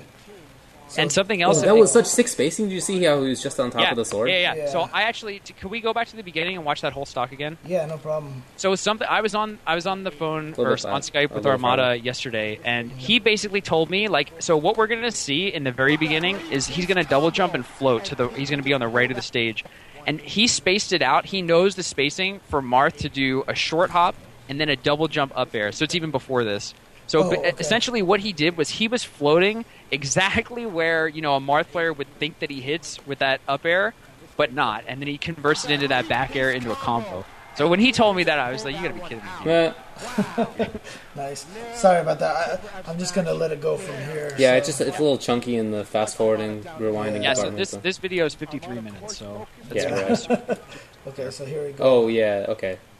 Stupid thing. So the moment I'm talking about is right here. You see, I barely misses. Right. Oh, exactly, yeah, there it was. Yeah. That up air just barely missed. Okay. Is that like the max height of her jump, or is it a specific spot that he knows that he gets to? He specifically stayed there, so she could go higher. Right. So when he told me that, I was like, you gotta be kidding me. That's sick. Yeah. See, and again, he dodged the up air again, there. And you'll see the dash dance to the ledge, and basically. And here's that crazy, really low to the ground float right there. See, he jumped and floated right away so that he could be as low to the ground as possible to get that air attack. Okay. Yeah, and he's going to end up getting the kill off of the same kind of float height. Yeah, okay, there we go. Yeah, just let it run. It's getting too laggy. Yeah. Okay, so Marth gets a throw, but at high levels, he actually doesn't get as much off of it as he does on lower levels, right? That's right, yeah. And so Dr. PP, I was talking to him, and he told me that basically his thought process here is that, okay, so you can do some crazy mix-up if you do forward and back throws, but like nothing's going to be guaranteed there, and you need to do a couple reads, and you need to get a little bit lucky. Ooh. But with the up throw, he's going to be able to have Peach above him, and then he can kind of play it a little bit more slowly. So that was the decision that he made. Ooh, you missed the throw right there, just barely. And then look at this nice combo. Yeah, just following up. Yeah, he read the directions. Oh, but see, there's a problem. Like, since Peach is kind of floaty, he doesn't actually get as good of combos off of the up throw as he would against other characters, right? Oops, hang on a second. He's not even trying to combo up it because she does go so far that there's nothing he could really follow up with. So basically, what Marth's trying to do is he's trying to get her above him and then kind of just juggle her. Okay. As she's coming down. Gotcha. And so then there's that game that Armada's playing where he has that float, so he has about 3 seconds in the air, and he can really pick his spot when he wants to come down. Right. So they're both trying to outmaneuver each other in those situations. Ooh, and so there was just to punish the get back, right? The climb back. And Yeah. now Marth has no more options. He lost his double jump. He knew there's no way to get back, so he just fell to his death pretty much, right? Yeah. Okay. Yeah, he was way too far away after that nair, that neutral air. Look at this Peach play. Jeez. Yeah, so these are actually insane combos, and I know that we're not synced up, so I'm trying not to scream about it at the wrong time, but Right. like the stuff that Armada's doing right here is actually out of control. Like, I mean, were those? I guess combos in the definition of Smash, but each of those is really a read too, right? Sorry, you cut out for a little bit. Were you saying that they're really a read? Yeah. Yeah, so because of the DI, right? Because of the DIs, getting those combos requires you also to know where the opponent is going. Right, so basically anything, we call combos anything where the opponent is still in hit stun, Right. and you still hit them. So that's like a true combo, and then what we see Armada doing often is he's hitting PP onto a platform, and he's catching him with these up airs, and those do require reads. So PP's still in like a vulnerable state, like he doesn't have any moves of it. We lost your Bobby for a second. Available to him besides like rolling after a tech. I guess we would call that a combo. So yeah, it's a read within a combo. Okay. No. Okay. Yeah, no, it's fine. I think we got the point. I think we're good. Okay, let me try playing again and see what happens here. Let's go. Okay, yeah. Okay, here we go. Oh my god, the combos. Yeah, so that was a nice little mini combo there. Whoa, Yeah. He grabbed her by the Yeah, again, that spacing, and it's good, I guess, that the Marth player doesn't go up that time, right? He recognizes that Peach was just above what he could hit. Right.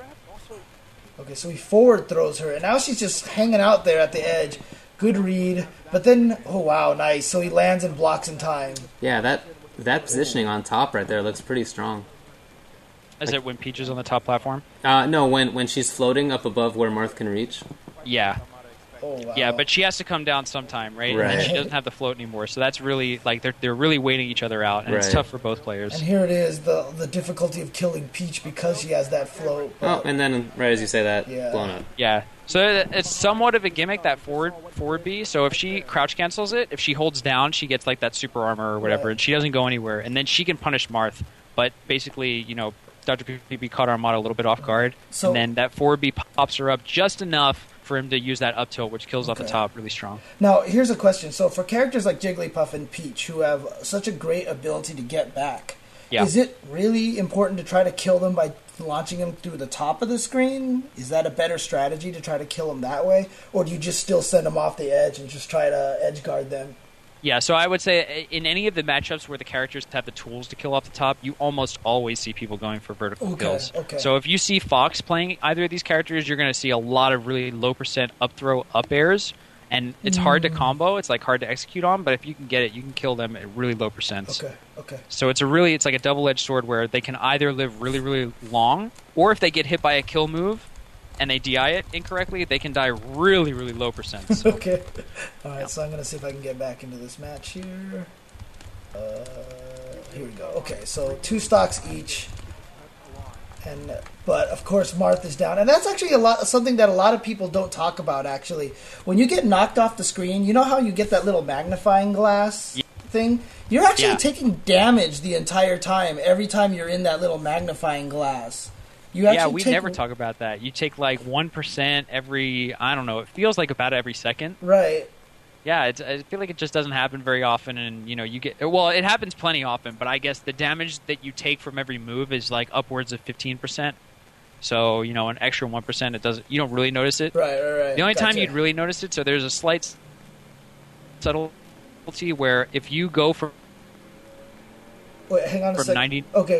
99 to 100%, like the point at which you cross the 100% threshold, get up from the ledge. Right.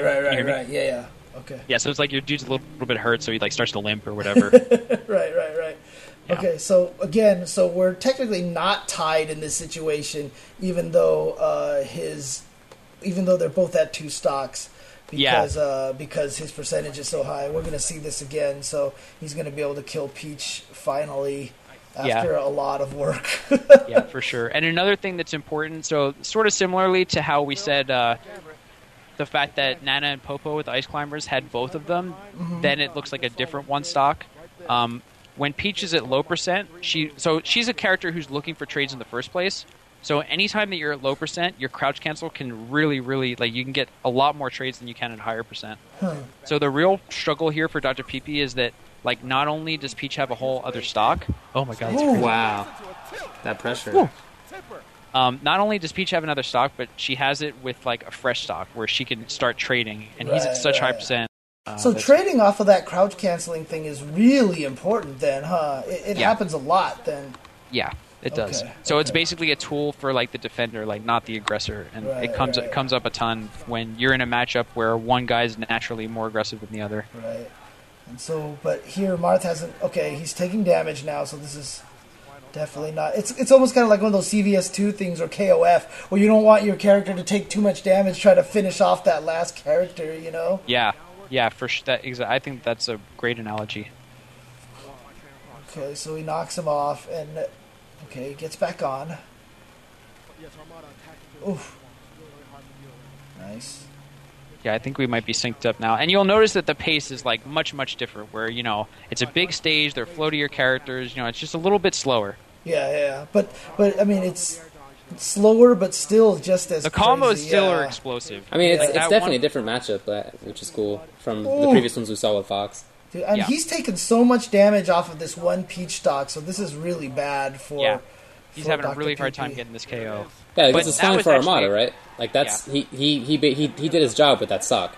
Yeah, absolutely. Armada did a great job with that stock, and PP even had to get he didn't even get like a straight. Well, I guess his kill came off of a read. He didn't get to combo into it. He noticed that Armada was going to air dodge and. Okay.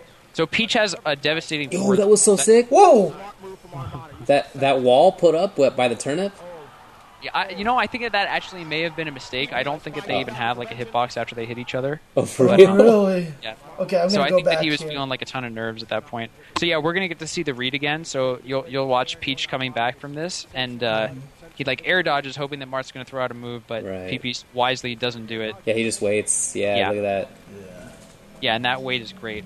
And so now what we're going to see here, this is an awful, awful position, and basically PP can't start anything right now, really. He needs to get either a grab or a really, really clean hit that starts a combo without... See how he's kind of he's trying to stay out of that. He doesn't want to be in the fray right now. He wants to get a super clean hit. Right. And so he catches him with that up air. Oh my god. And that up air is so insane. Wow, follow up? Yeah. Oh, is that all a set of combos, or is... Yeah, so basically, I was talking to Dr. Okay, hang on, wait, hang on. We gotta watch that again. Before we get back there, wait, he picks up the vegetable before he hits him or something? Yeah, you can... yeah, okay. I don't think he did, but you can do that, right? Yeah, you can. Okay. Jeez, nice. And so that combo is not only, it came off of Armada trying to end the game way too early. He was going for that nair, and he absolutely didn't have it. Nice. We should pause it for 1 second. You got it. Yeah, so... Sorry, we both tried to pause it. All right, I got it. Okay. So he went for that nair, it was just oh my god, I gotta end it right now. And he ended up eating that up air. And every move kind of has, not every move, most moves have a few different hitboxes, and Right. that up air chain was actually super sick. PP used different parts of the up air to keep Peach within range of like additional hits. So, most of the time, I guess if you hit with the most knockback, then, Peach is going to be able to fly far enough away that he's not going to get any follow-ups. But you see Oops, hang on a second, Bobby. that combo is like, it's a clean 50%, and that was something that he really, really needed. Okay. So before it was like 100%, we're pretty positive that Armada's going to take it without a sweat. But after that, it's pretty much a tie game. Okay, Right. so let's see this again here. If we can get this going. And play. Yes. Okay. So Yeah, Peach's forward smash is really powerful, so Right. that can be a kill move. So right here, that was it right there, right? Yeah, That so if you he saw tried to that hit very him with. last up air, not the very Yeah. last one, the one before it, it was like, it didn't knock him too far, so he got additional percent out of it. Right. He gets the throw, misses. Wow, and then tries to catch him with a turnip, doesn't quite get it. Did he just get forward thrown? Yeah. Oh yeah, right Dude, now, that's, yeah. that DI for him to survive, and watch this. See that down smash? Ooh. I wish that we could talk about it. Oh no! And then, Okay, hang on a second. Let's look at that again. So So that was the throw. forward throw. yeah, that was the first one. Oh, this is back a little while ago. Okay. Okay. And he's about to grab that critical up air. So you see 1, 2, and the third one does barely any knockback. So it sets up Right, 2 right. additional hits. Really great moves. Yeah, so now they do a little bit of back and forth. PB's going to end up off stage, and he has some great DI to survive that first forward throw. But then you'll notice as he recovers, he doesn't have a choice to grab the ledge. Of course, then we freeze. So he has to land on the stage, and he's very vulnerable there. And oh my god, so basically, Hang on a second, Peach's down smash, Bobby. So that's Hang- when. This thing it keeps lagging right at the key moment Yeah. right now. This is Oh, really irritating. Sorry, guys, at home. I apologize for this. Just let it rock. Okay. yeah, let it rock, dude. We're not gonna get any closer. Yeah. It's just the worst thing is it keeps freezing it like right at That that key exact moment. moment. Yeah. Well, when he gets on stage, basically Peach's down smash, it's when she spins around. Right. It has a unique property where it pulls you into it. So like, I don't know, it's like a really crazy move, and if you shield it, sometimes you'll just take like 3 or 4 of the hits of that move on your shield. You know that like it'll kind of eat your shield up, and you'll just get hit because it can't cover you anymore. All right, so there's the DI that you're talking about. So you'll see Dr. PP moves away after the first hit. That's Right. like an insane reaction where he smashed DIs. That basically slams the stick down and away as soon as he gets hit by that down smash, so that he doesn't actually get sucked in. The fact that he survives that is insane. Right there, you had it at the perfect moment. Yeah, so here we go. Smacks him. yeah, that was already up. Yeah, he had just Yeah. evaded. I see what you're talking about. That was cool. Okay, And then he just ends up throwing out an unsafe aerial treasure. right. And then they disconnect the camera. I guess they killed the camera. Yeah, I don't know what happened there. Maybe something- Nice. Okay. but yeah, that was like so intense. Holy crap. No, that's definitely good stuff right there, man. That's definitely good stuff. Yeah, And, and then there was one moment in that game we could try to talk about that was just like Yeah, it I mean, actually we can blew just- my mind. We can just let it play. Just let the game play. All right. Okay, sure. It's going to be kind Yeah, of we'll choppy. watch it one more time. Yeah, and like then- whatever. It's fine. Oh Oops, no, it's a okay. good game. Let's It go was back 48, to- I think. Oh yeah. Sorry. Oh, it was Dr. PP, right? Yeah. Yeah, go ahead and set it up, and I'm going to do some stuff over here, so... So are we at the same moment, or are they just talking right now, and like Marth's doing his little dance in the bottom left? well, I don't see anything right now. My So video we're is... definitely not at the same moment. Yeah. So I'm just at the start of Dr. PP versus Armada right now. It's like at 6 seconds right now. Oh wow, mine's a 48:09. All right, so Yeah, this website is not exactly as advertised.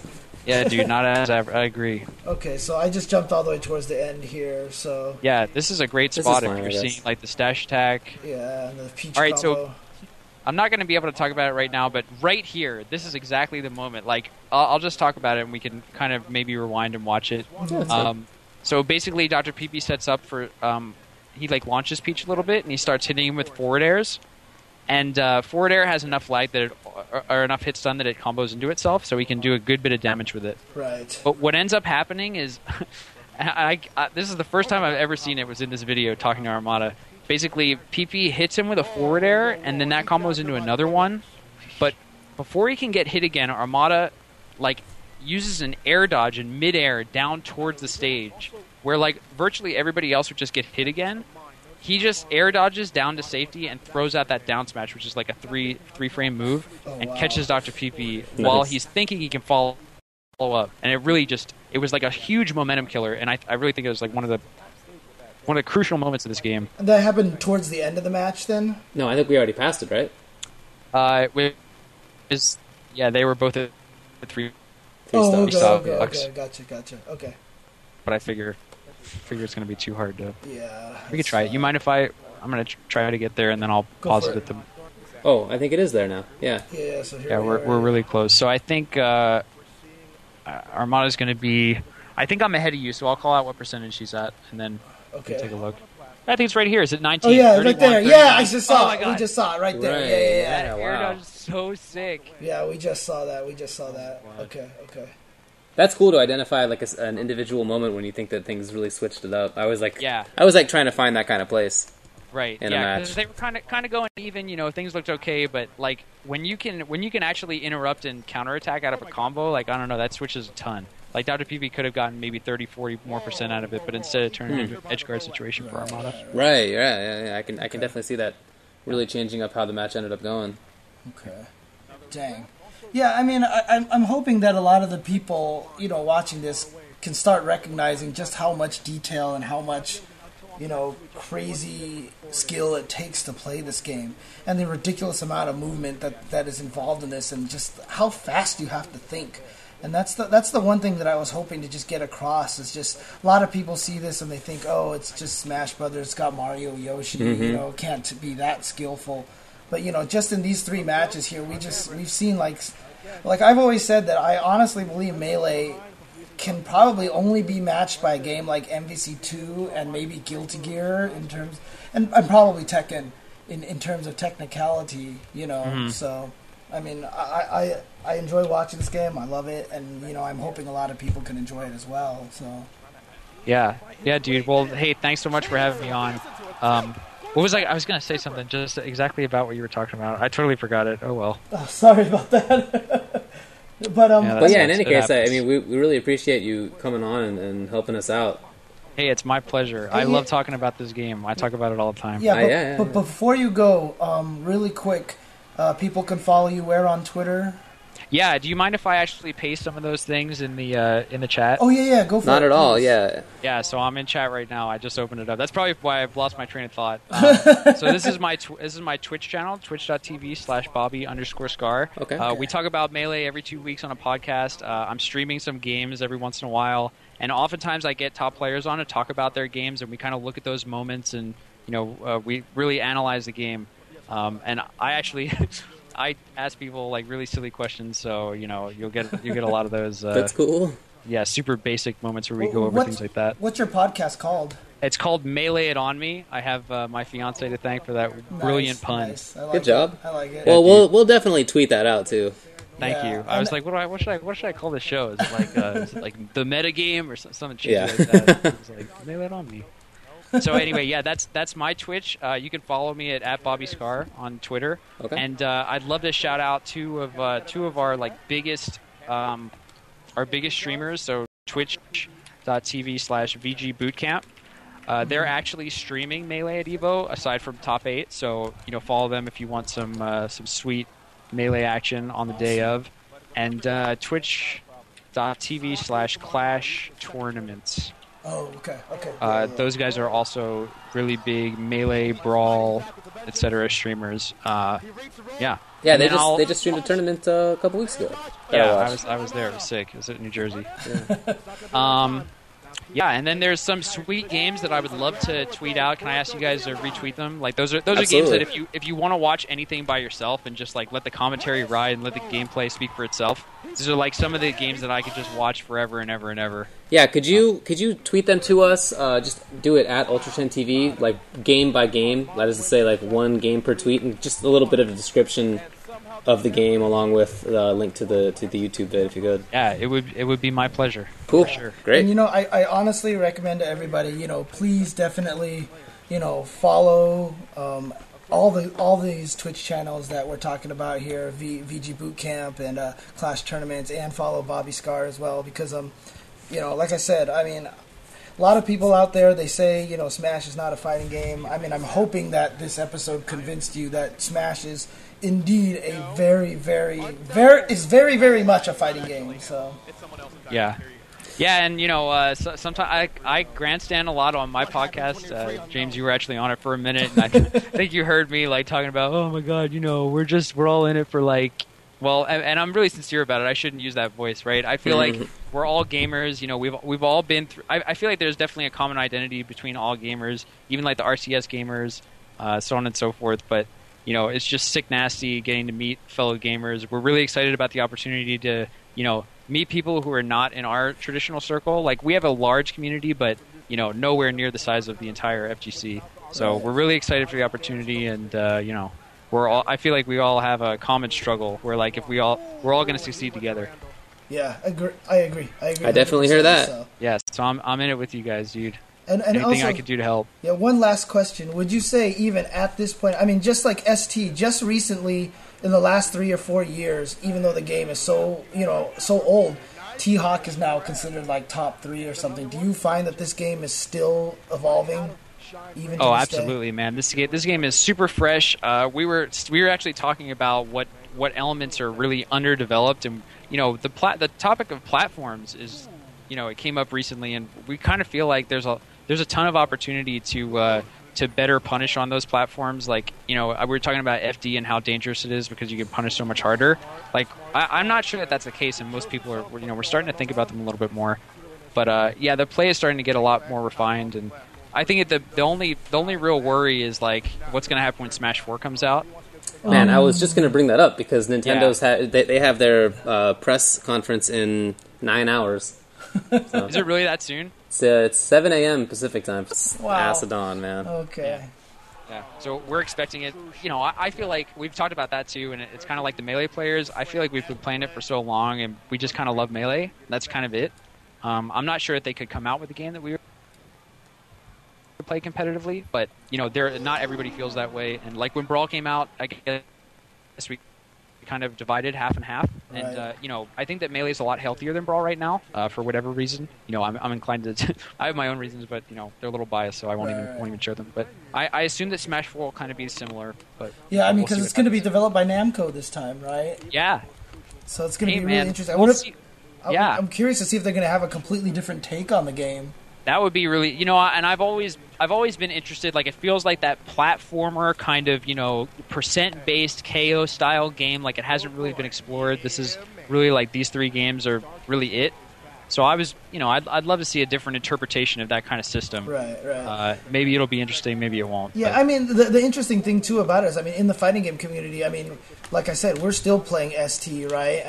Yeah. So totally. It's just I feel like. One of the things that, the Smash community would probably really benefit from is, let's say Smash 4 comes out, there's no reason to divide, in my opinion. Why not just play every game, Yeah. I just feel like that it's completely within the realm of possibility. So I don't even think it needs to be a concern, to be honest. So Yeah. Well, I feel that way, too. Just the fact that it didn't happen last time is kind of, not super encouraging. I feel like we'll either stay with one or the other, but I think that it would be certainly better if we don't.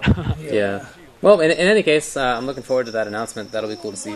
But yeah, totally. As far as tonight, I think we're pretty much done. Yeah, for sure. Hey, and I remembered that thing that I forgot. So I was just gonna say, for better or for worse, I think that that the whole party game Mario thing, for better or for worse, all the top characters happen to be kind of realistic and lifelike. So That's true. See, this dude with a sword and this ninja, and Right. these laser animals and stuff, so it doesn't really look like a Nintendo game if you ask me. Yeah, I guess that's true. Fair enough. That's all. No, seriously, thank you for coming on and doing this with us. I super appreciate it, man. Yeah, really appreciate Thank you guys. I think I speak for the Melee community. We totally dig being here, man. Awesome. Can't wait to hang out at Evo. Dude, Yeah, I'm looking forward to I Evo can't for wait. sure. Absolutely. All right, well, So thanks a lot. soon. We'll Let's go. we will definitely tweet out everything that you forward over to us. Thanks, guys. Again, I appreciate it. Yeah, All right, thanks a lot. All right. Good Well, that was good. Yep, Good little run through of a few definitely. games there, James. Yes, agreed. Again, serious thanks to Bobby Scar for jumping on and doing that with us. That was really cool. So, but yeah, I guess that's it for tonight. Yeah. Like I said, tomorrow in the morning, at least where we are, is the Nintendo E3 press conference. I'm sure people saw today where the PS3 the Sony PS4 conference and the Xbox Swan Song, where it slowly descends into death and ultimate irrelevance. So, tomorrow at Tuesday at 8:30 p.m. Keep in mind we're now starting at 8:30 officially every night. Yeah. So tomorrow at 8:30 p.m. Pacific time we'll be back, and that's certainly something that we're going to talk about. Oh yeah, for sure. All right, guys. Thanks for watching, and peace out.